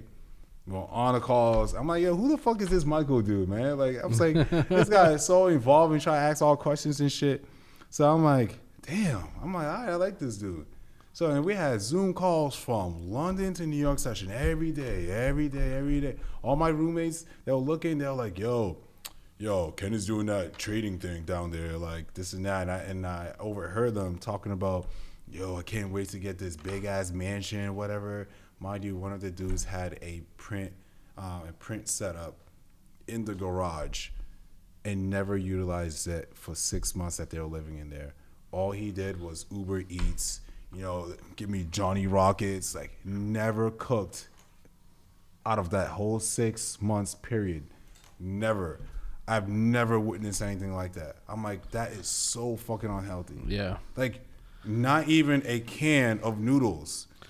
Well, it's unhealthy food wise, but then to be able to have like a print screen and be able to have an opportunity sitting in this garage and not doing it, that was unhealthy in that aspect as well of ambition. So. And I watched that, and I used to tell him, I'm like, yo, bro, you can't say that you want to be successful and you're doing the exact same shit every single day while I have no bedroom, I'm sleeping on a damn couch, and I'm out hustling the fuck out of all of you guys. Yeah. Right? So I was doing all those Zoom calls, I was giving signals, this and that. All Blue Zone was getting lit. That's when I encountered Heather and Nate as well too, and they were in it as well. And I was just like, damn, shit is booming. But at the end of the day, I felt broke as fuck because I was putting all that work and it's not matching up to my signals that I'm giving out. And my signals was fire. I was giving out 6 to 7 trades every single day. Yeah. Right? And everyone was making at least 6 to 7 figures a week. And I was like, I'm not taking my own calls. I'm being broke right now. And I'm like, damn. I think that's something, though, that everybody that at some point teaches, I think they all go through that. And if they don't, I think they need to. Yep. I've been through it. I've mentioned it on some of my calls with even students on there because I want them to know that I've been in your place. Yeah. You know what I'm saying? There's only one way you can relate. You can sit there and you can make money off of trading and never, ever, never give out a signal that you don't have to take, right? You could do that, but you're not going to have the same respect for it or, to me, the same drive because when you're out there giving signals or trade ideas, as we like to call them, without being able to take them, I think that develops a lot of character. Yeah, and that's what I was doing at that time. I was developing myself. I was preparing myself. I made sure that my grind was outmatched. And that's where in that saying is oh, you're sleeping on your dreams. And there were many occasions on the Zoom calls, people were snoring. You got people fighting. If they're gonna go to another man's Airbnb, we heard it all. We heard all the drama, all the shit. That could have been a show in itself with any of those recordings. Honestly, the All Blue Zone Zoom calls was like a reality show. All the drama you could get for free $99. Even the Telegram itself, everything that went on in there, people were chatting. You wake up and we have 15,000 notifications. I'm like, damn, all this was no value. What you guys were talking about, it was just memes after this, blah blah blah. People talking shit. Do you think that there was no value with it, or do you know that there wasn't? Because I felt like a lot of people were just enjoying making the money process, and they were just talking, just to be talking. So, and for people that actually joined, they couldn't even mute that, and they had to see all that notification. That wasn't even necessary for all that. Right. For those that don't, there were things that I would admit didn't need attention from everybody, right? But I think that a lot of it was good and actually purposeful, regardless of the content in there, because it brought people together. There were people that I met in there that really I haven't talked to since, but there are conversations in there that I've had with people that, I was able to grow with by going through that. And not just that, but it took my mind off of a lot of the learning and didn't make it feel like it was a job, right? So I think that's where a lot of culture was developed for what you bring, So as pointless as some of the shit was, there was a need for some of that as a distraction. Yeah. Right? So I think that, I like to try to find value in literally everything that crosses my path. Yep. As far as glasses half full. And I think that there could be some purpose within those. Yep. Oh, I'm still done. I haven't even touched to the good part yet. Oh, shit. Yeah, so when all of that was happening, this is when I was actually starting, mentoring. I was having a session, and someone's had water on the counter, and it got me so pissed off and sad all at the same time. It was such a mix of emotion. It was the laptop that I still had from my sophomore year, and water was on the bottom of it, and I was teaching,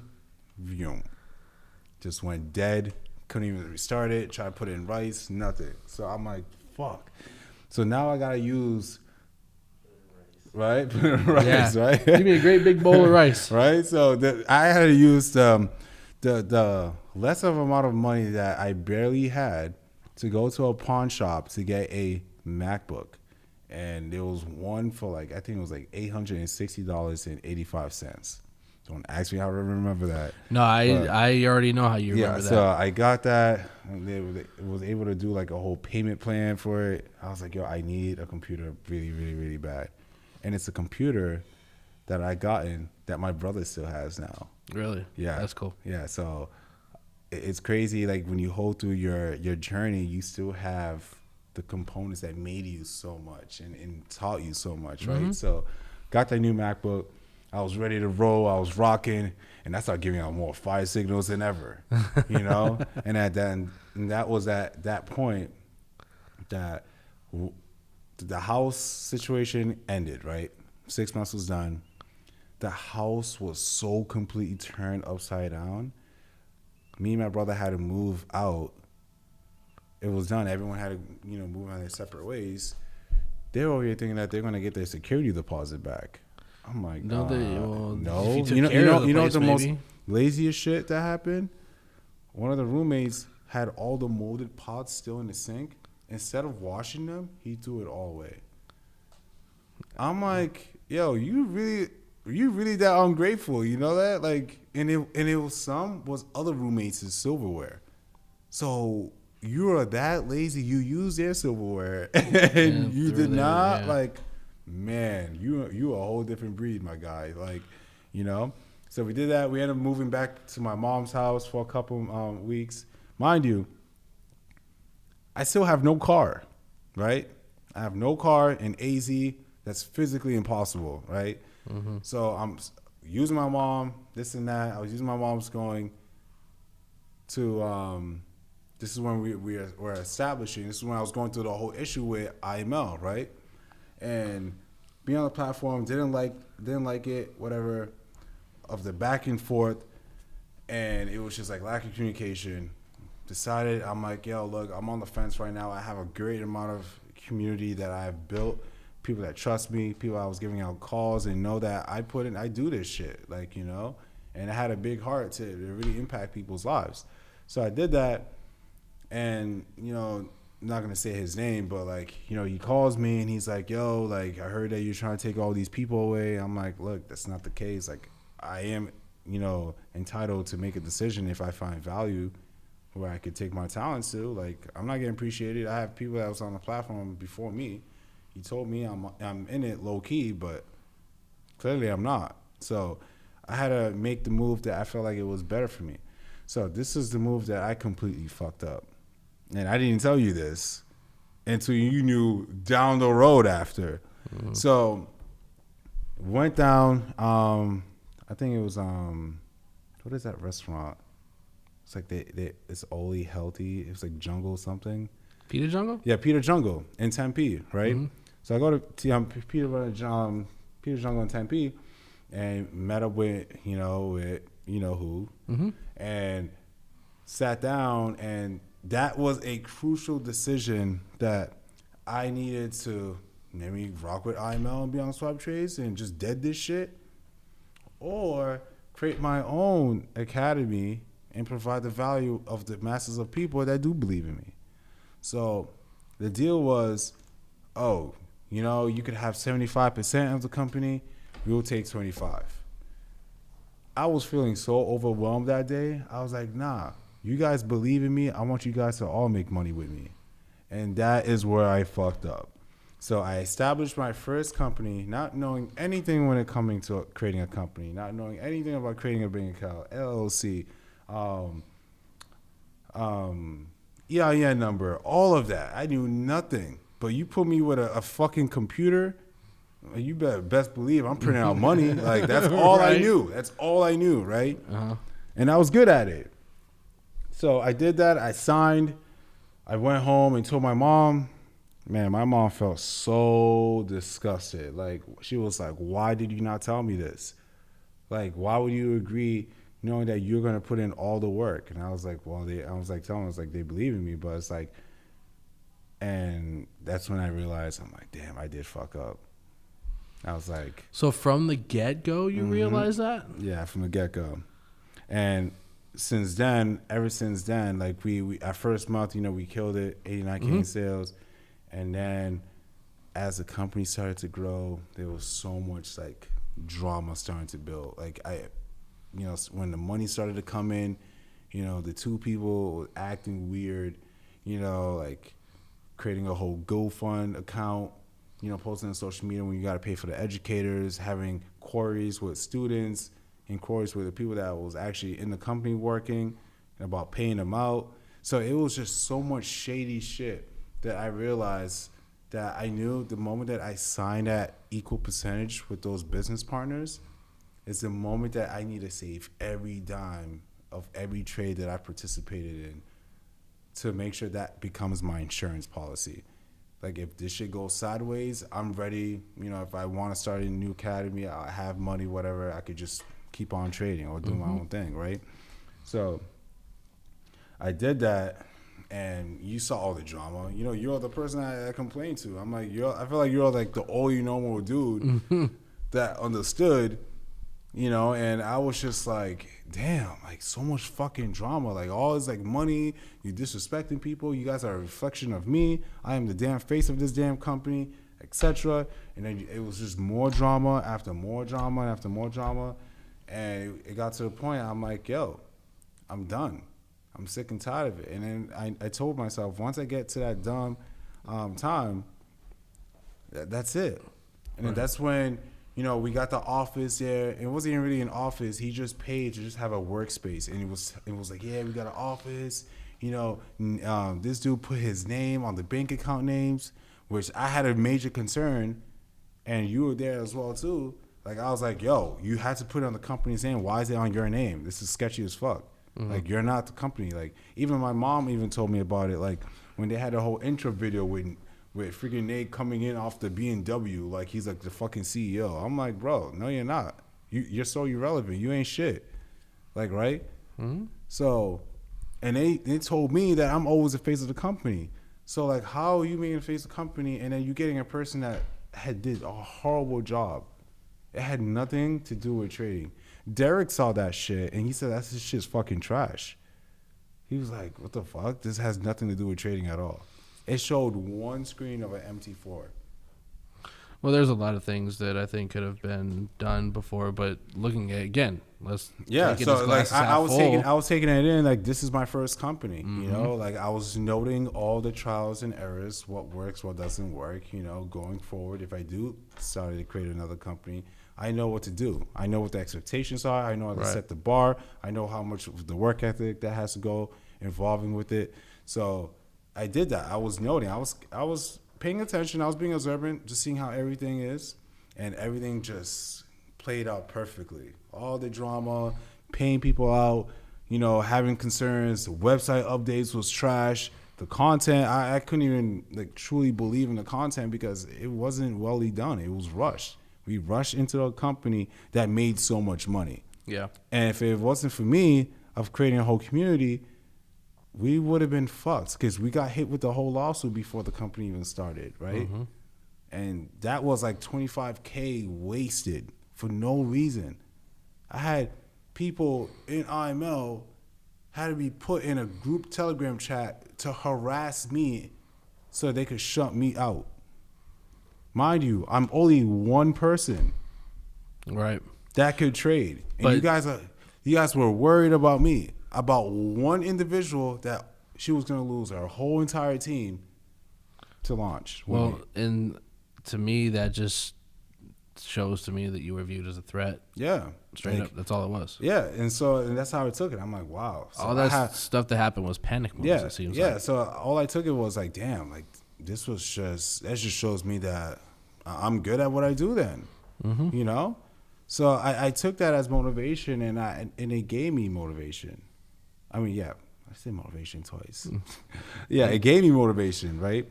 And then I ran with it. So I'm like, all right, a big corporation wants to, think that I'm a threat. All right, cool. I'm gonna apply that pressure. So every week, they saw my pip count. They saw my pip count. Like, bro, fuck, man. Like, they still see it. Yeah. Like, I can't blame them. So they saw that. A lot of people started joining.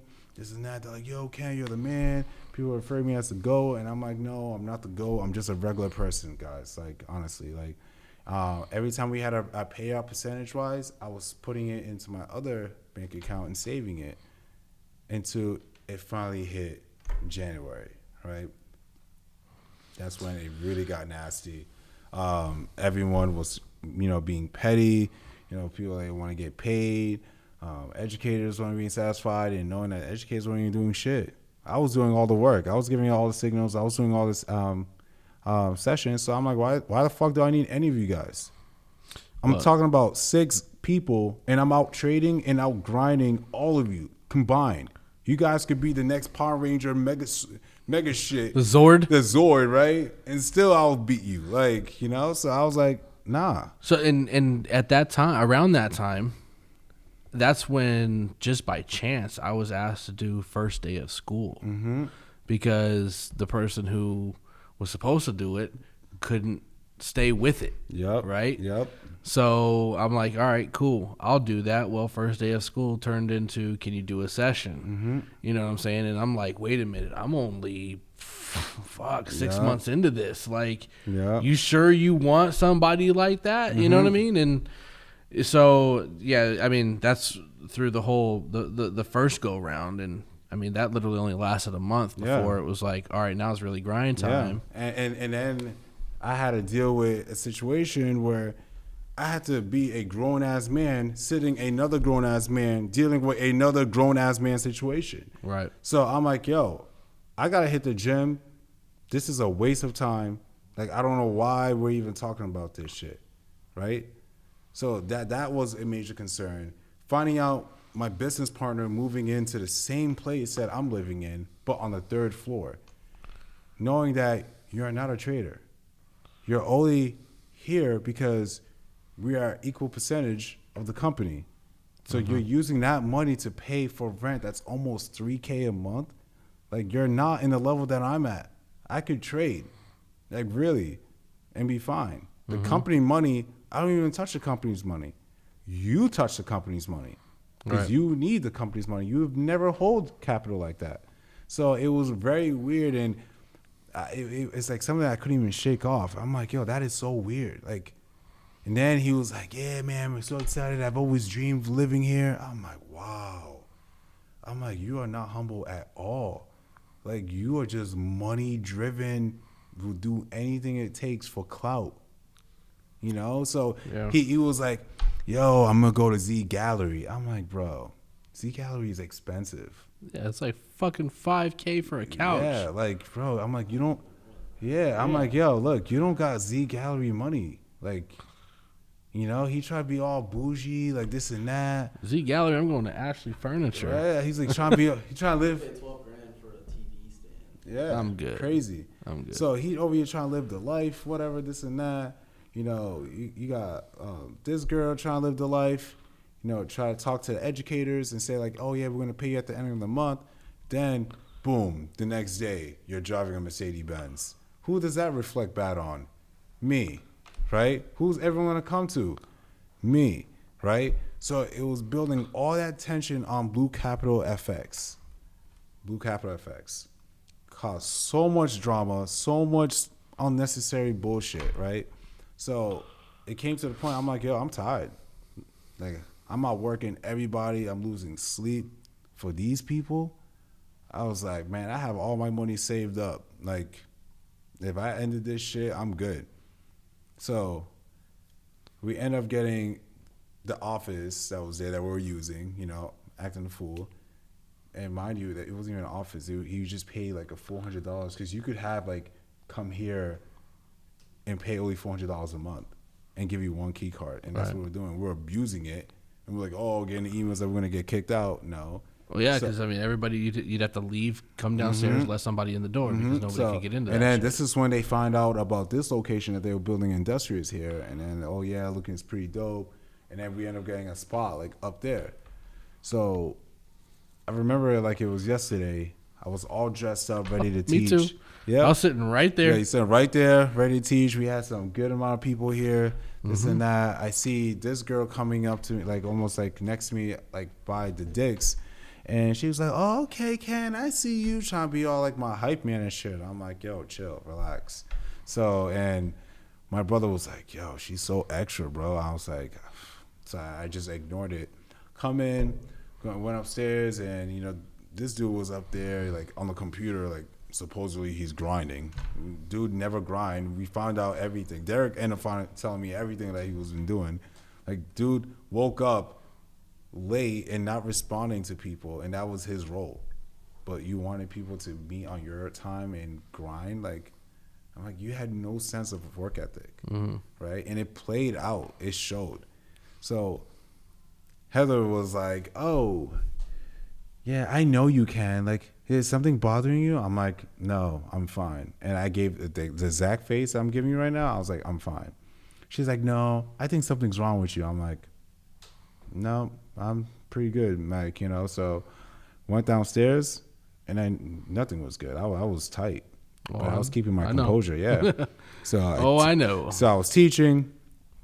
My brother was standing out there, and of course she brings her kid to everywhere. Like, not once. You've never, like, all right, you know, like, you take this seriously for once. My brother stops her and he goes, yo, my brother wants to talk to you, Nate. And she's like, oh, I gotta leave. No, he's like, no, it's really important. You don't even miss it. So he was keeping her occupied. Ended the class, went into the other conference room, and that's when I closed the door. And I was like, look, I'm tired of all the bullshit that's happening and all the drama, especially you, Heather, and you. Like, you guys can't even, like, talk to people. You couldn't even communicate it because you drove without your wallet. So your phone was dead the whole time. I'm like, that's very responsible. You're 33 years old. Like, I shouldn't have to be telling you how to be a man. And then you, Heather, like, you telling the educators that you're gonna, you know, pay them out, and then the next day you're posting you got a Mercedes Benz, even though you said that you got it before. I'm like, no, like, that's not how. You see how bad of a reflection you guys are fucking my image, and how are we gonna make sales? How y'all think you're gonna get paid? Because y'all keep acting the way you're acting. And then she was like, no, like this and that, and then the whole GoFund account. Like, when your mom passed away, and then you put a GoFund account for the funeral, like, why? You know, and then you have one of the educators paying out, and who knows, he was probably really interested in her. Like, that was his way of a gateway to be like, oh, I care about you, like, you know. So I brought that up, and then she started crying. I was like, look, I don't give a fuck about your tears. You could cry. I don't care if your mom passed away. Like, there's no emotion. Like, I told her straight up, no. This is business right now. I think that goes to the point of just 6 months prior to that, where the reaction was extreme. Yeah. You know what I mean? Yeah, because no one has ever seen me mad. And I keep my composure. Oh, I've never seen you that mad in my life. I keep my composure really, really, really well. But when I was mad at that point, I was like, yo, I don't give a fuck. Right? So I told it how it is. But like, yo, you better schedule that damn appointment with the damn lawyer, because we're going to see who's really going to get the percentage of the company. So we went the next day. I stormed out the fucking office. All the educators was right there. I was like, and then I had freaking skinny ass white boy Blake who was like, oh, hey, Ken, we're looking like a 12-year-old. Like, I'm like, don't look at me. And I just fucking stormed out, right? And then the next day, sitting in the lawyer, my brother was there. And the lawyer was like, oh, so what's the reason that you guys want to split the company? And I told him my part. I was like, look, they don't really do shit. They really haven't been shit.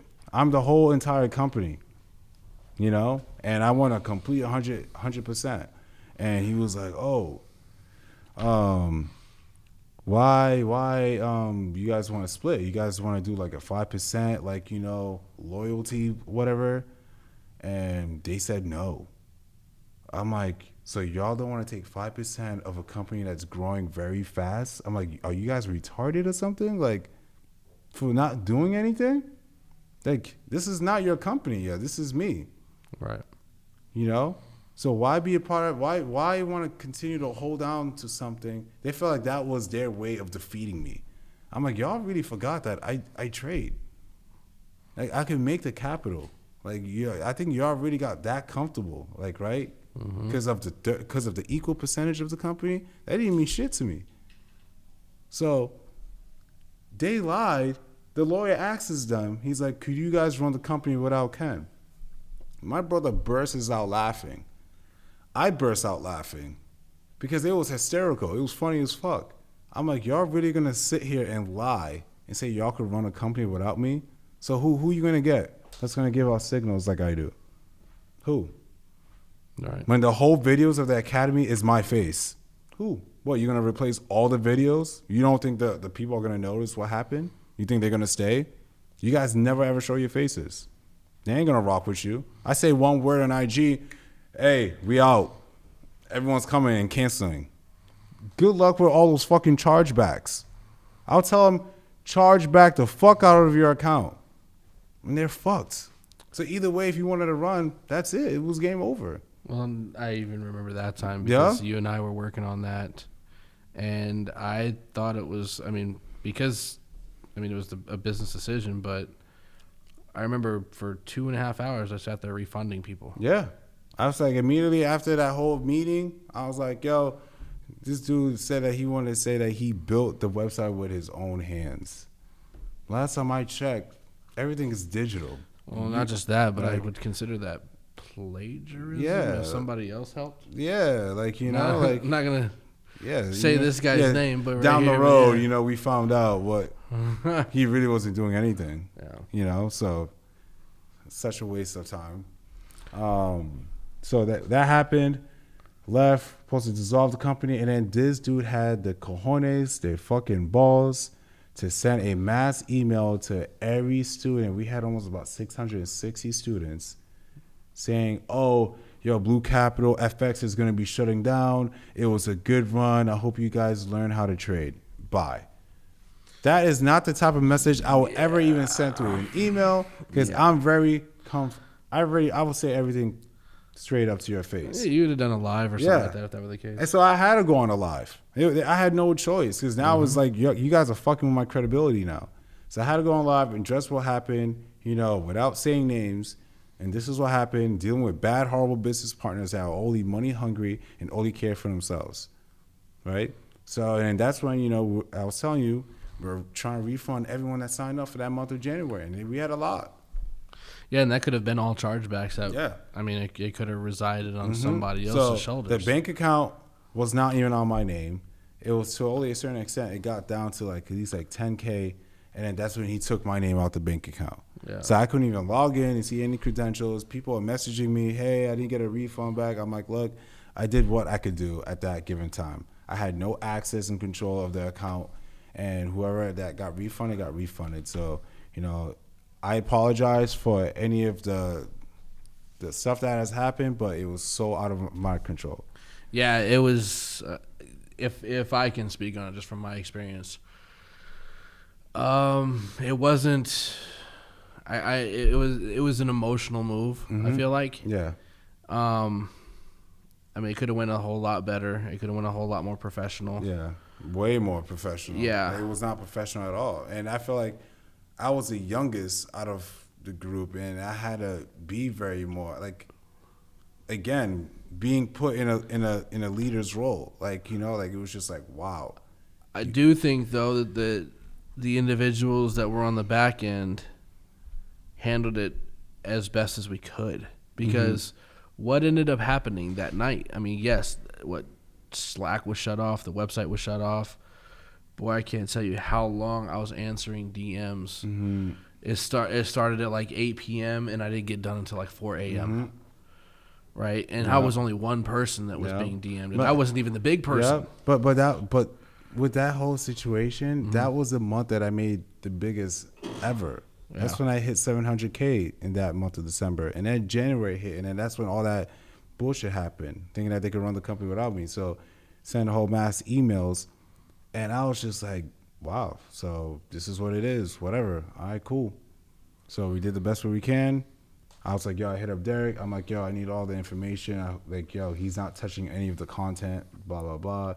That's the first thing that Nate tried to do, was trying to reach out to Derek, thinking that he was going to be on his side. I'm like, yo, I knew Derek way longer than you did. You think he was going to be rocking with who? Now you, because he worked with you and you're a scammy ass dude. Yeah. You know, and ever since that day happened, every person encountered that was like networking and connecting, they're like, oh yeah, you ever work with that dude? I'm like, yeah, sadly. He was like my bad business partner. That shit went super wrong. Yeah. And had no good credibility, you know? So his trail left a scent from wherever he went. I'm not in the position to comment negatively on anybody. Oh no, I've witnessed. I'm not saying I'm commenting on negative. I'm just saying for what the situation was. Well, and the only reason why I'm saying that is because I don't want anybody taking this incorrectly. But you can see people's work ethics, right? Yeah.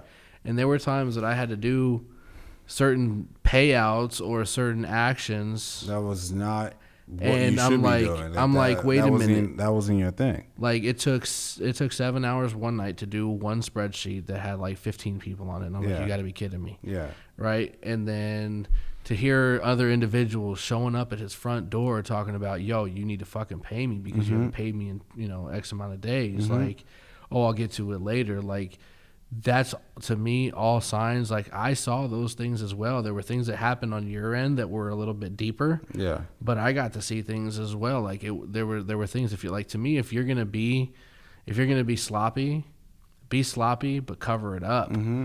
And it was like just all sloppy over the right in place. front of everybody. Yeah, it was all over the place. So with that given point, like I hit up Derek. I'm like, yo, we need all the content, this and that. Met up, fucking game plan. It was like all morning, put it on a whiteboard. This is what we need to do. Need a logo, check, bet. Let's run it. EIN number, LLC, bet. Lawyers, check, boom.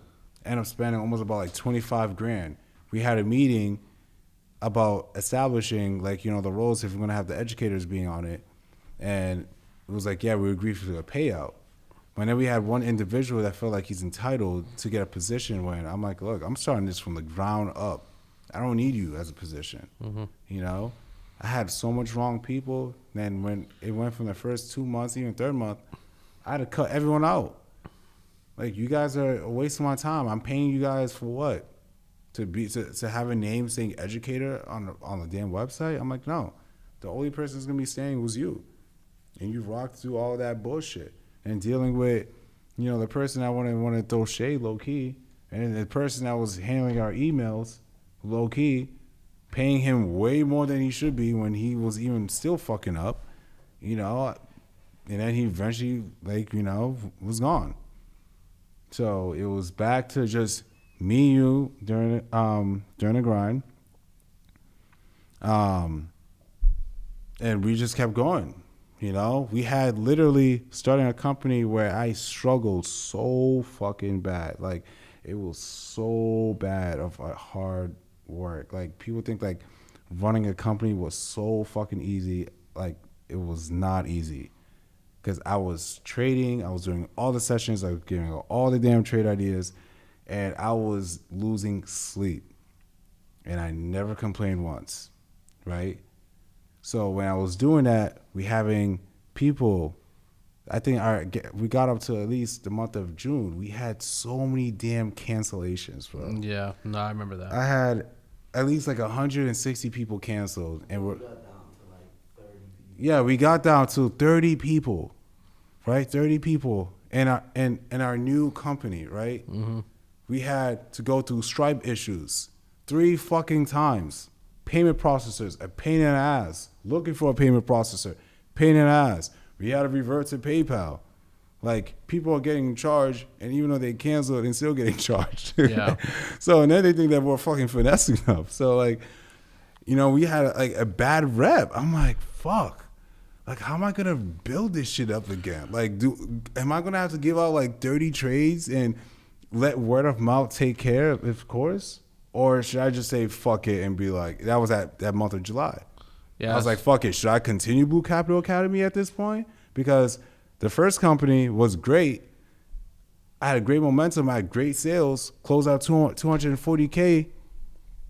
Well, the most common response that I got from those DMs is that the way that the situation was handled, it was very, very poorly, and people were actually asking if they were finessed, and I was like, no, you guys have no idea what's going on this end.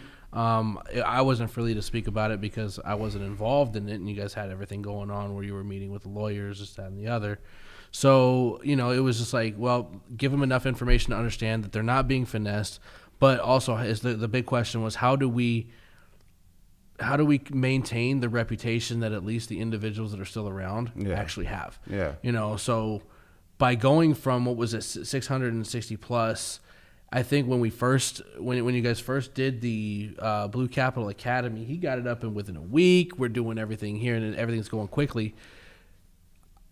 People were still thinking that the reputation wasn't all that great because, word of mouth is word of mouth, and everybody heard how everything shut down. So we started off even behind the 8 ball, so to say, whereas like we not only have to make up for the reputation, we have to make up for the people that we've lost. We have to make up for this. So it made it even that much harder and that much more of a challenge. So coming to June and July, that shit was stressful because, what you and I had a conversation was about, an hour and a half? Yeah.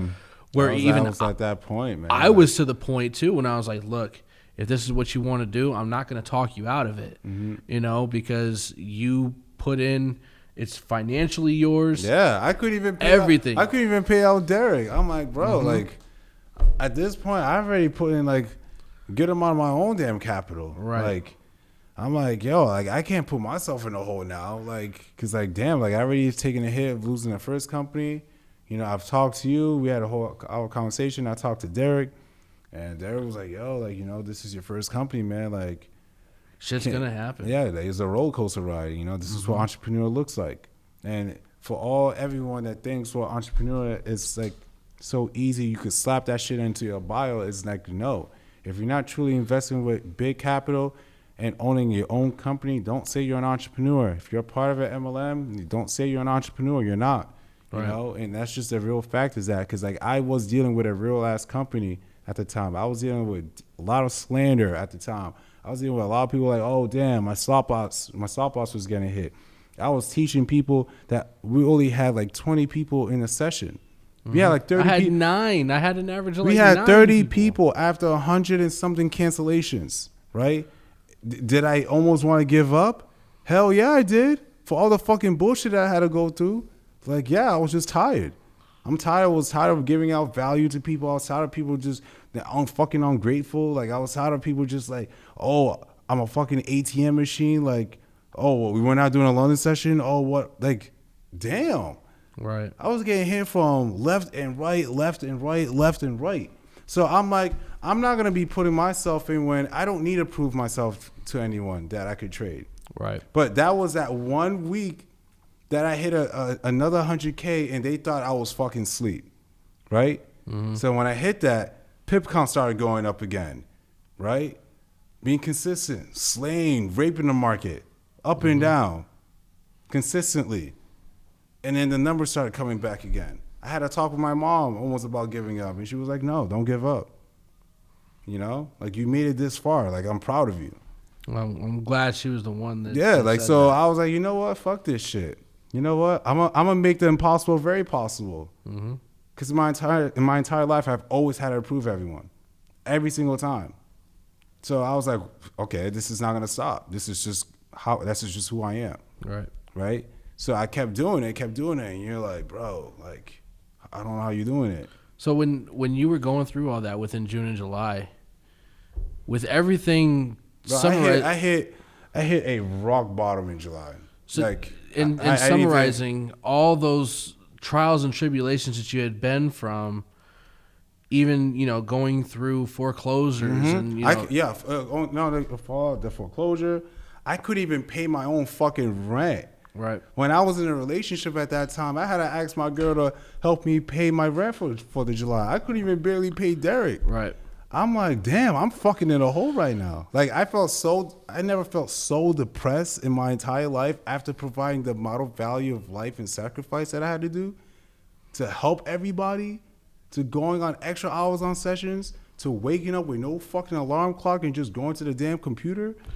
So did that leave you to a point where you looked at yourself and said, hey, I've got something to prove to myself. Yeah. And I'm not going to quit. Yeah, I wanted to prove to myself because the fucking clown that said, "Oh, it's gonna be tough running a company by yourself." I was out here to show otherwise. Like I was gonna be like, "Yo, look, I'm gonna make the impossible very possible, and I'm gonna bring crazy amount of numbers that you've never even seen before." Yeah. And I'm gonna show you what a success company looks like. So when I did that, it motivated me. I was like, "Yo, you gotta do this shit," you know. And when people were starting to acknowledge it, they're like, "Oh shit, like this and that." And then we started being consistent, putting content. Fire. Everyone loved the website. Clean. They're like, damn, this is dope. Then got a whole office space here again. For the first 4 months, I was paying $3,000 a month. Yeah, I remember No that. students. Yeah. No students. There were a lot of times None. it was me, Like, you, none. and maybe one other person. None. I was paying almost close to $4,000 for that office space. And I'm like, yo, Yeah. I can't be doing this shit. Like, I gotta downsize. Like, I was like, yo, like, I love this place, but I need to downsize because there's no one using it. Yep. I remember those days. Yeah, remember so that. I was throwing away money on top of that. Yeah. Like, like, this almost in total was like $30,000 of starting my own company. Like, you came here, try to do content, this and that, blah, blah, blah. Try to get rolling, try to build up. After losing all of those people on cancellations, then we gradually was picking up on sales. And that's when it came around November again. Smash 100K days. Smash 100K days. Smash 100K days. And I wasn't doing it. I had become a fucking shark in the charts. Yeah. Well, and what did that birth? It birthed the whole box strategy. Yeah. And Completely, from start to finish. And the funny thing too is that when I was going through all that struggle time, I was back testing the fuck out of my strategy.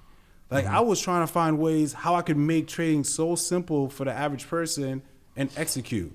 Have a confirmation. Why getting into a trade setup? Why you're putting your entry there, right? How could you have less of a drawdown? How could it be duplicatable, right? All this that I was back testing the fuck out of the strategy and people did not know from the groundwork. I was not sleeping. I was grinding, right? Back testing the fuck out of it. When I have losses and wins, what I was doing in the weekend, I was doing the exact same shit. People were like, yo, Ken, let's go out to Old Town. And I was like, no, fuck that shit. I was like, no. Like that shit is not gonna bring me no type of value at all. Right. So why do what all of the masses are doing, escaping reality every single weekend, when I could be focused on something that's going to pay me even more down the road, right? So that's what I did. Back test it, create a whole strategy, boom. We had testimonials on it, fire calls, boom. Now I'm on the verge of creating a whole EA based on my strategy. It's going to be fucking automated. Well, before all that, Yeah. we hit an official year at the beginning of February. Yeah, official year. So, for those that understand businesses A whole- or succeed yeah. in that first year. We had 6 months of a first failing business, which was very successful on the numbers side, but was just very bad on the members on that side. But having a whole new company with better management here and staying consistent throughout that whole year of growth of success, now we have almost about 400 something plus students. It's like, So we went from almost shutting down in July to 30 students to now having almost 400 plus something now. Yep. Right? And this is not just going off my results. This is the value I put into everyone. Right. Right? This is not, taking trade ideas and I'm going to come up. No, I provided value and I have damn amount of good ass testimonials that could speak behalf. So that's what it comes down to. Now I'm going to be creating a whole EA based off my strategy. I'm not going to even be trading manually anymore. Honestly, I am trying to put my name out of the Forex niche and dabble into other shit. This shit is going to be automated. I'll have other shit in the works. Like it's going to be a brilliant day. It's going to provide a lot of value to our students, and they're going to be taking full advantage on it. So looking back from all the times that we struggled and all the late nights and all the people that took the time to waking up and rocking with us since day one, I appreciate you. Absolutely. And that's one thing that I don't think that we could ever lose sight of is the student body. Yep. And creating the community that how I wanted to create it. Everyone coming in and we get on live sessions. We talk shit. I talk shit. I clown myself. I clown everyone. We all laugh. We all profit. We all lose together. Like, Right. you know, there's no any other community that's like that. Like our community, it's so real and authentic. You can't fake that shit, right? Agreed. You could put a camera on our live sessions and be like, "Damn, this shit was not planned." Right. You can't. Right. You can't. You can't fake what's real. And that's what is lit about it. And that's why there's people that know how to trade too, and they're still rocking with BCA because the community is there's nothing else there. There's no any other community that's out there. Agreed. You know, you could have people that teach you and buy a course, but are they gonna really fuck with you when you buy the course? I fuck with every person that signs up. Be like, oh hey, welcome. This and that. You have any questions? Gladly help you. Yeah, right? I find it very cool that a lot of the tenured people, you've been there for let's say a month. We had people that cancel and come back and cancel and come back. Absolutely. Like, Absolutely. That shows you something. Even though like they cancel, they're coming back and then appreciating the value. But for someone to so someone might sign up like 2 weeks ago, right? Yeah. And then as soon as they get another we get another sign up and somebody comes in and they're like, hey, this is my first day. That person from 2 weeks ago is already like, hey, welcome home. Yeah. When I see those messages, that gives me some form of satisfaction because of the fact that I'm like, hey, I know I work hard on Discord as far as keeping people going. Derek works very hard on the content. You work hard on the trading and involvement. And it's like those three pieces are pretty much the priority of what's needed for at least this company. Yeah. But that work shows when those people are like, welcome home. That makes me feel so good because that says we're doing something right. Yeah. You know? Most definitely. Like it's like the best feeling, especially when, you know, people that have been struggling on trading and they're like, damn, like I find so much value in here. Like I can engage more with people in here. Like, you know, like people start to own Zoom calls on the weekends. Yep. Like if that's not enough of an impact, like damn, like you're meeting with people that you are not even fucking familiar with in the chat and having Zoom calls and back testing and practicing for the following week. So if I can, I'll shout out two people real quick, and that's Edgar and Maze. Yeah. Right? So Edgar was I love working with Edgar. He put on his story, on his IG story, and he tagged Maze on it, and they're working. And I was like, yo, you and Maze are working together? He was like, yeah, we got a little group thing going that we're trying to work on a little bit. And I was like, yo, you two together, you guys could be dangerous.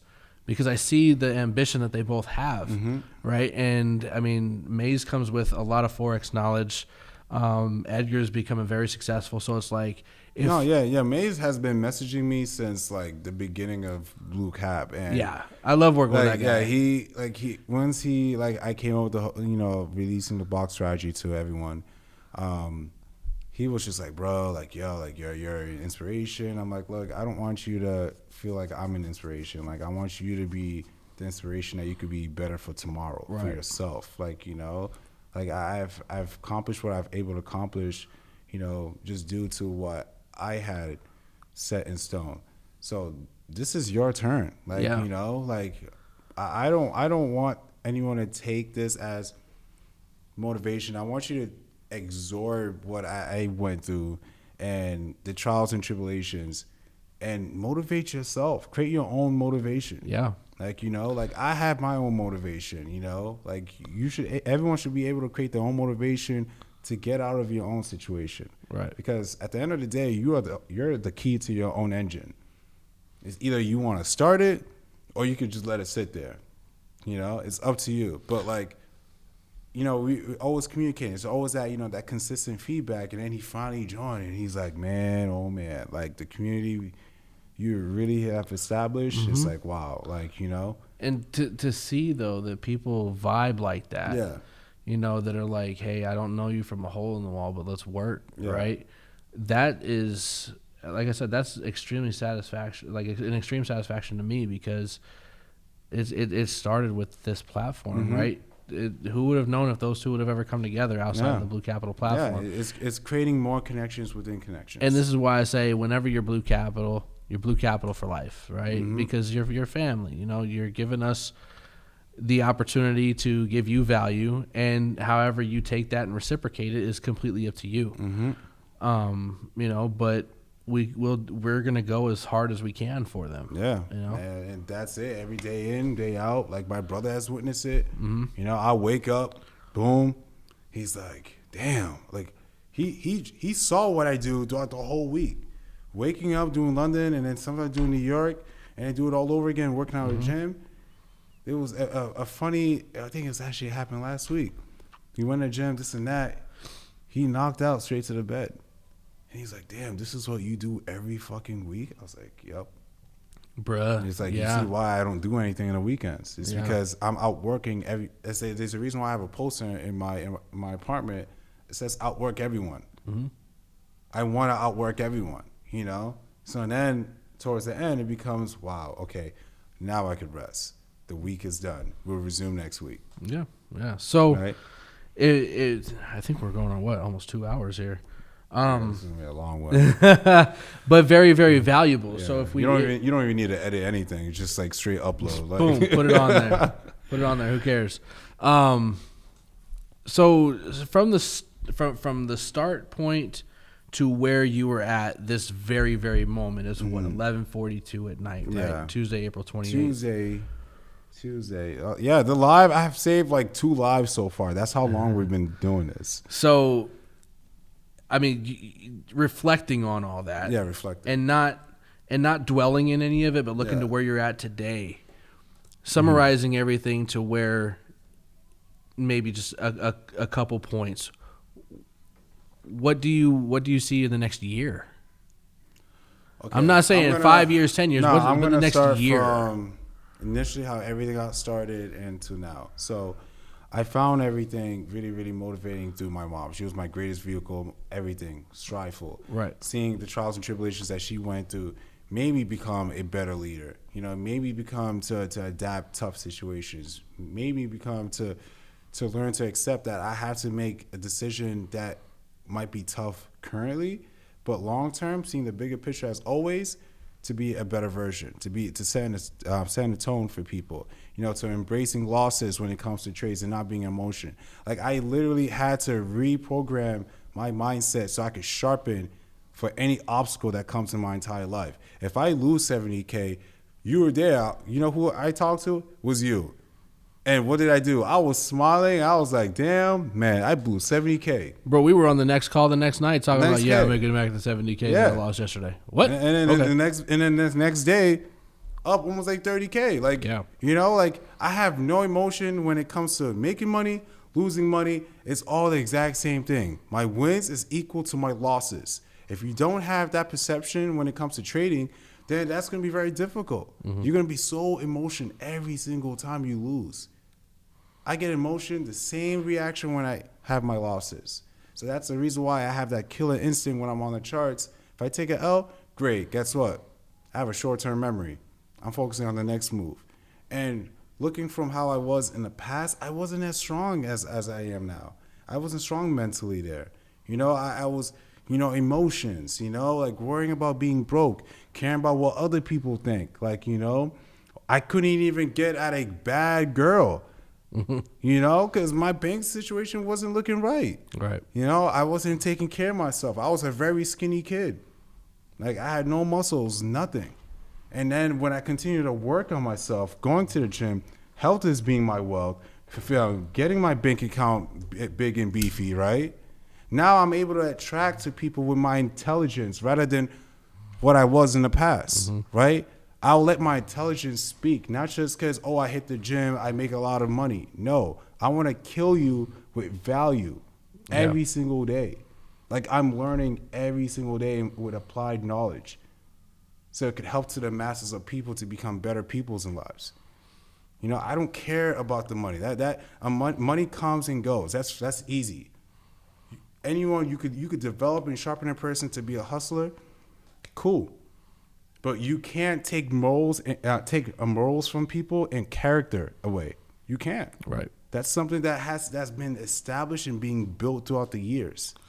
So the question, let me rephrase the question that I asked. Then. If you looked at yourself right now in the mirror, Yeah.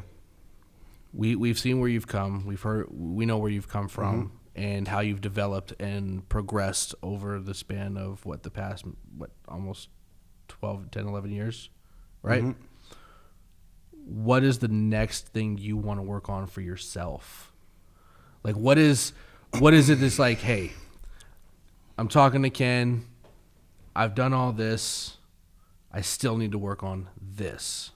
What is that one thing that stands out?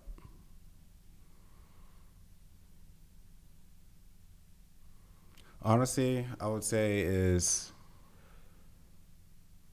going to be just understanding. Okay. Being understanding on people's situations. Able to just to keep observing people's situations, so I could process things much better, because I have to always keep reminding myself that not everyone operates like how you operate. You might operate in a functional way, but you gotta have the understanding to know how they operate as well. So we gotta show like a kind of balance. It's what I always want to improve on. That it's affected with me with my past relationships, and current relationships, or establishing relationships. So to having an understanding, that's what that person is. Don't try to mold them or try to feel like you need to have some type of motivation in their lives. Only if they ask for it, right? So then you could give your 2 cents in. So I feel like that is the thing for me moving forward, because not everyone is going to understand how I operate, how my thought process goes about, how people want to pick my knowledge. Because I have people that that come in my life and they want to pick my knowledge, but sometimes I really don't want people to be in my space. I like to be very conservative and protect my energy, because my energy is everything.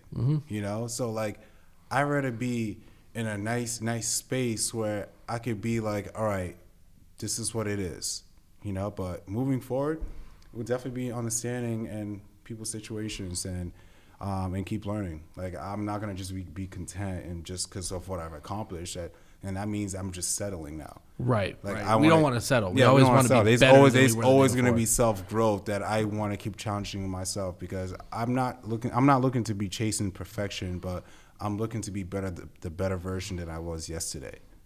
I respect that 100%. Is there anything that we may have missed that you didn't touch on? I think everyone's seen the accomplishments being made. I don't really like talking about the stuff there. People, I let the students handle that. They could talk behalf of me, but that's something that that I'm never gonna be addressed. Or blah blah blah. Money claims, gotta prove people that I'm legit. I've done what a lot of people can't do. Or it's never seen before. But again, I'm just a regular person that just has a hard drive to impact people's lives and become successful. Well, if I can summarize from my side of it, I've seen that, and that's what has driven me to be a better person. So that aura, that energy. Yeah, I have an energy. I have an energy that's so that's outmatched. I could come in a room and impact many lives without feeling like I need to impact someone's life. It just happens. Just with the provided value that how a person can reciprocate and be like, oh, okay, great. Yo, that's so relatable, man. That's dope. I could actually meet someone like you and, I could actually relate to you. I've done all the unnecessary shit, been poor, lived in a homeless, shelter, bank account being negative, got finesse, did bad business with people, lost a lot of money, made a lot of money, lost friends. I had to cut friends, giving you the reality of life, That's a lot to go through. A lot to you're go only through. Going to be 29 this year. Yep. And a lot, having no father role in my entire life. I became my own father. Yeah. You know, and it was sad because like that one moment when he came and visit, my brother was struggling to get a car, and he just needed my mom's name because she had more of a history for the credit wise, and he was just there, and my little brother was talking to me, not my dad.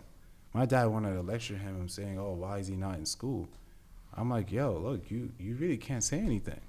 I've been taking care of everybody here, Right. you know." And he felt so embarrassed. Even his wife was looking at him, was like, "Damn, like your son really takes care of like the family." And it was sad. Like, it was sad, just like witnessing it, you know, behalf of him. But I was just like, "Yo, this is why I'm never gonna be like you. Like I can't say you're my role model. Like no." No, I think you've established So- a foundation yourself that you are your own Yeah. role model. You Yeah, are- I became my own, role model as soon as he left. Mm-hmm. So I had to be strong. And that's why I have a strong mindset. Like, I'm not a person that just going to shake off intimidation. No. I have no filter. I have no comfort zone. You put me out there, I'm being me. And, it's either I'm providing value or I'm impacting. Those are my only two options that I see in how I perceive with life. So, and no one can take that away. No one can be me. Like, I only could be myself. So when I tell people, when they tell me like, "Oh, you're the GOAT," this and that, I'm like, no, I'm not. I'm like, what defines a GOAT? Because he made income claims? No. I feel like a person that is a GOAT provides good amount of value that's impacted to the masses of people over and over and over. That is what a GOAT is to me. Not just because he makes a lot of money, everyone is signing up to his course, he's a GOAT. Like, no, I'm not. I'm just a regular dude that likes to go to a gym, trade, and then continue to live life. Well, from the outside looking in, you tend to inspire people every day. So Yeah. the only thing I say, And that's probably something I need to learn to accept that, like for people embracing what I bring to the table. Sometimes it's tough. Sometimes I was just like, yo, I just don't want to hear it. Like, it's cool. Like, I appreciate that. Appreciate your kind words. But it's just like, to me, you could be that. Like, I'm thinking about how you could be, not me. I'm thinking about you. Right. Selfless. and I mean, as much as I could say all that, because I mean, you're on a different level, just being honest. But instead of saying that, my way of thanking you is by working just as hard to reciprocate that same energy to others. Yep. Right? So I'd rather do that than to just sit here and, hey, you're the GOAT, you're the GOAT, you're the GOAT. I've seen you do some fucking amazing things, bro. So that's no lie. Yeah. But, I mean, I would rather take those and see those things, let them resonate within myself, and then pass that same thing along by becoming better for myself. I think that's the biggest gift that could be given. Most definitely. So that's what I want from the students as well. Like we want them to succeed.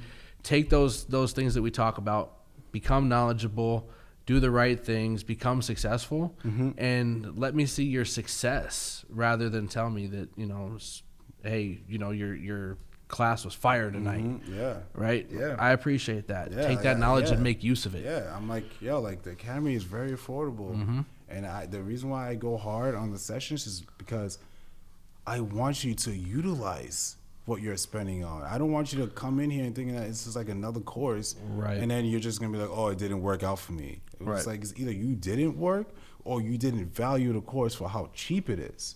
Like I could have just increased the price at any given moment, but I'm not hurting and stressing for money. I'm not the type of, guy that develops a course and I'll only make money off my course. Like, no, that'd be contradicting myself. Right. So for every person that's viewing here, Blue Capital Academy, I made it of my way of giving back to the community. Of all of the hard work and sacrifices that I had to do to become who I am today, is my way of giving back. And if you take that, we have a lot of great testimonies that people's lives has been truly changed. Just by coming to the academy. So like, the academy is there. It's there for you guys to utilize, to have a good vehicle, to do what you're truly passionate about in life. You know, you don't let anyone define the person that don't have the results that you're looking for or have.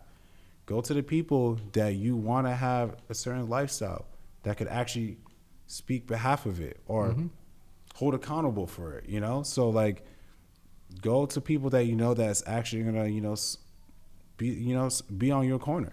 And that's what it really comes down to. So, like, you know, like I go above and beyond for the people that get, our mentorships and they find the value behind it. So, and that's all I could say. Yeah, major facts. If we can, if there's one thing else I'm going to say out of anything before we head out, the only thing I want to say is, thank you for everything you do, bro. Man. For everybody that's out there. It's part of the process to the bigger plan that I, envision, so the amount of lives being touched, great. We still have to the ending of this year, even though we didn't start the year like great with all this coronavirus, but we're making the best out of it, and we're gonna continue to keep going strong and pushing. So major facts. So thank you for opening up. There's things in there that I didn't even know, bro. There was times that people didn't know. Like I was struggling. I didn't have a car. I was making whatever works from A to B. No excuses. Like I let the grind speak for itself. Never complain. And that is what entrepreneurship looks like. Well, and if anybody ever has a question now, because there's a lot of times you get the questions on IG Live or whatever it may be, Ken, what's your story? What's your story? Yeah. This is probably for everybody that's watching this on YouTube, right? Yeah. This is the YouTube, most podcast, detailed version of the story that you will ever get. So, like I said, thank you for taking the time. Everybody that's watching, like and subscribe. Give us that feedback, give us that love, because we'll give it back, etc. So, let's just take it as another day. And, bro, again, like I said, thank you for sharing. Yeah. I mean, it was great to learn all this. Yeah, so hopefully you guys take the value out of it. If it inspires you, motivates you, great. Then I did my good deed at the ending of the day. And just make sure that you guys just run with it, Like, at the end of the day, it's your life. You're the master of your own key to the engine. You can make it go fast, you can make it go slow, but at either pace, you're still gonna get to your destination. Major facts. Damn, that's so fire. That's a bumper sticker right there. That's a bumper sticker. Cool. All right. Well, thank you again, man.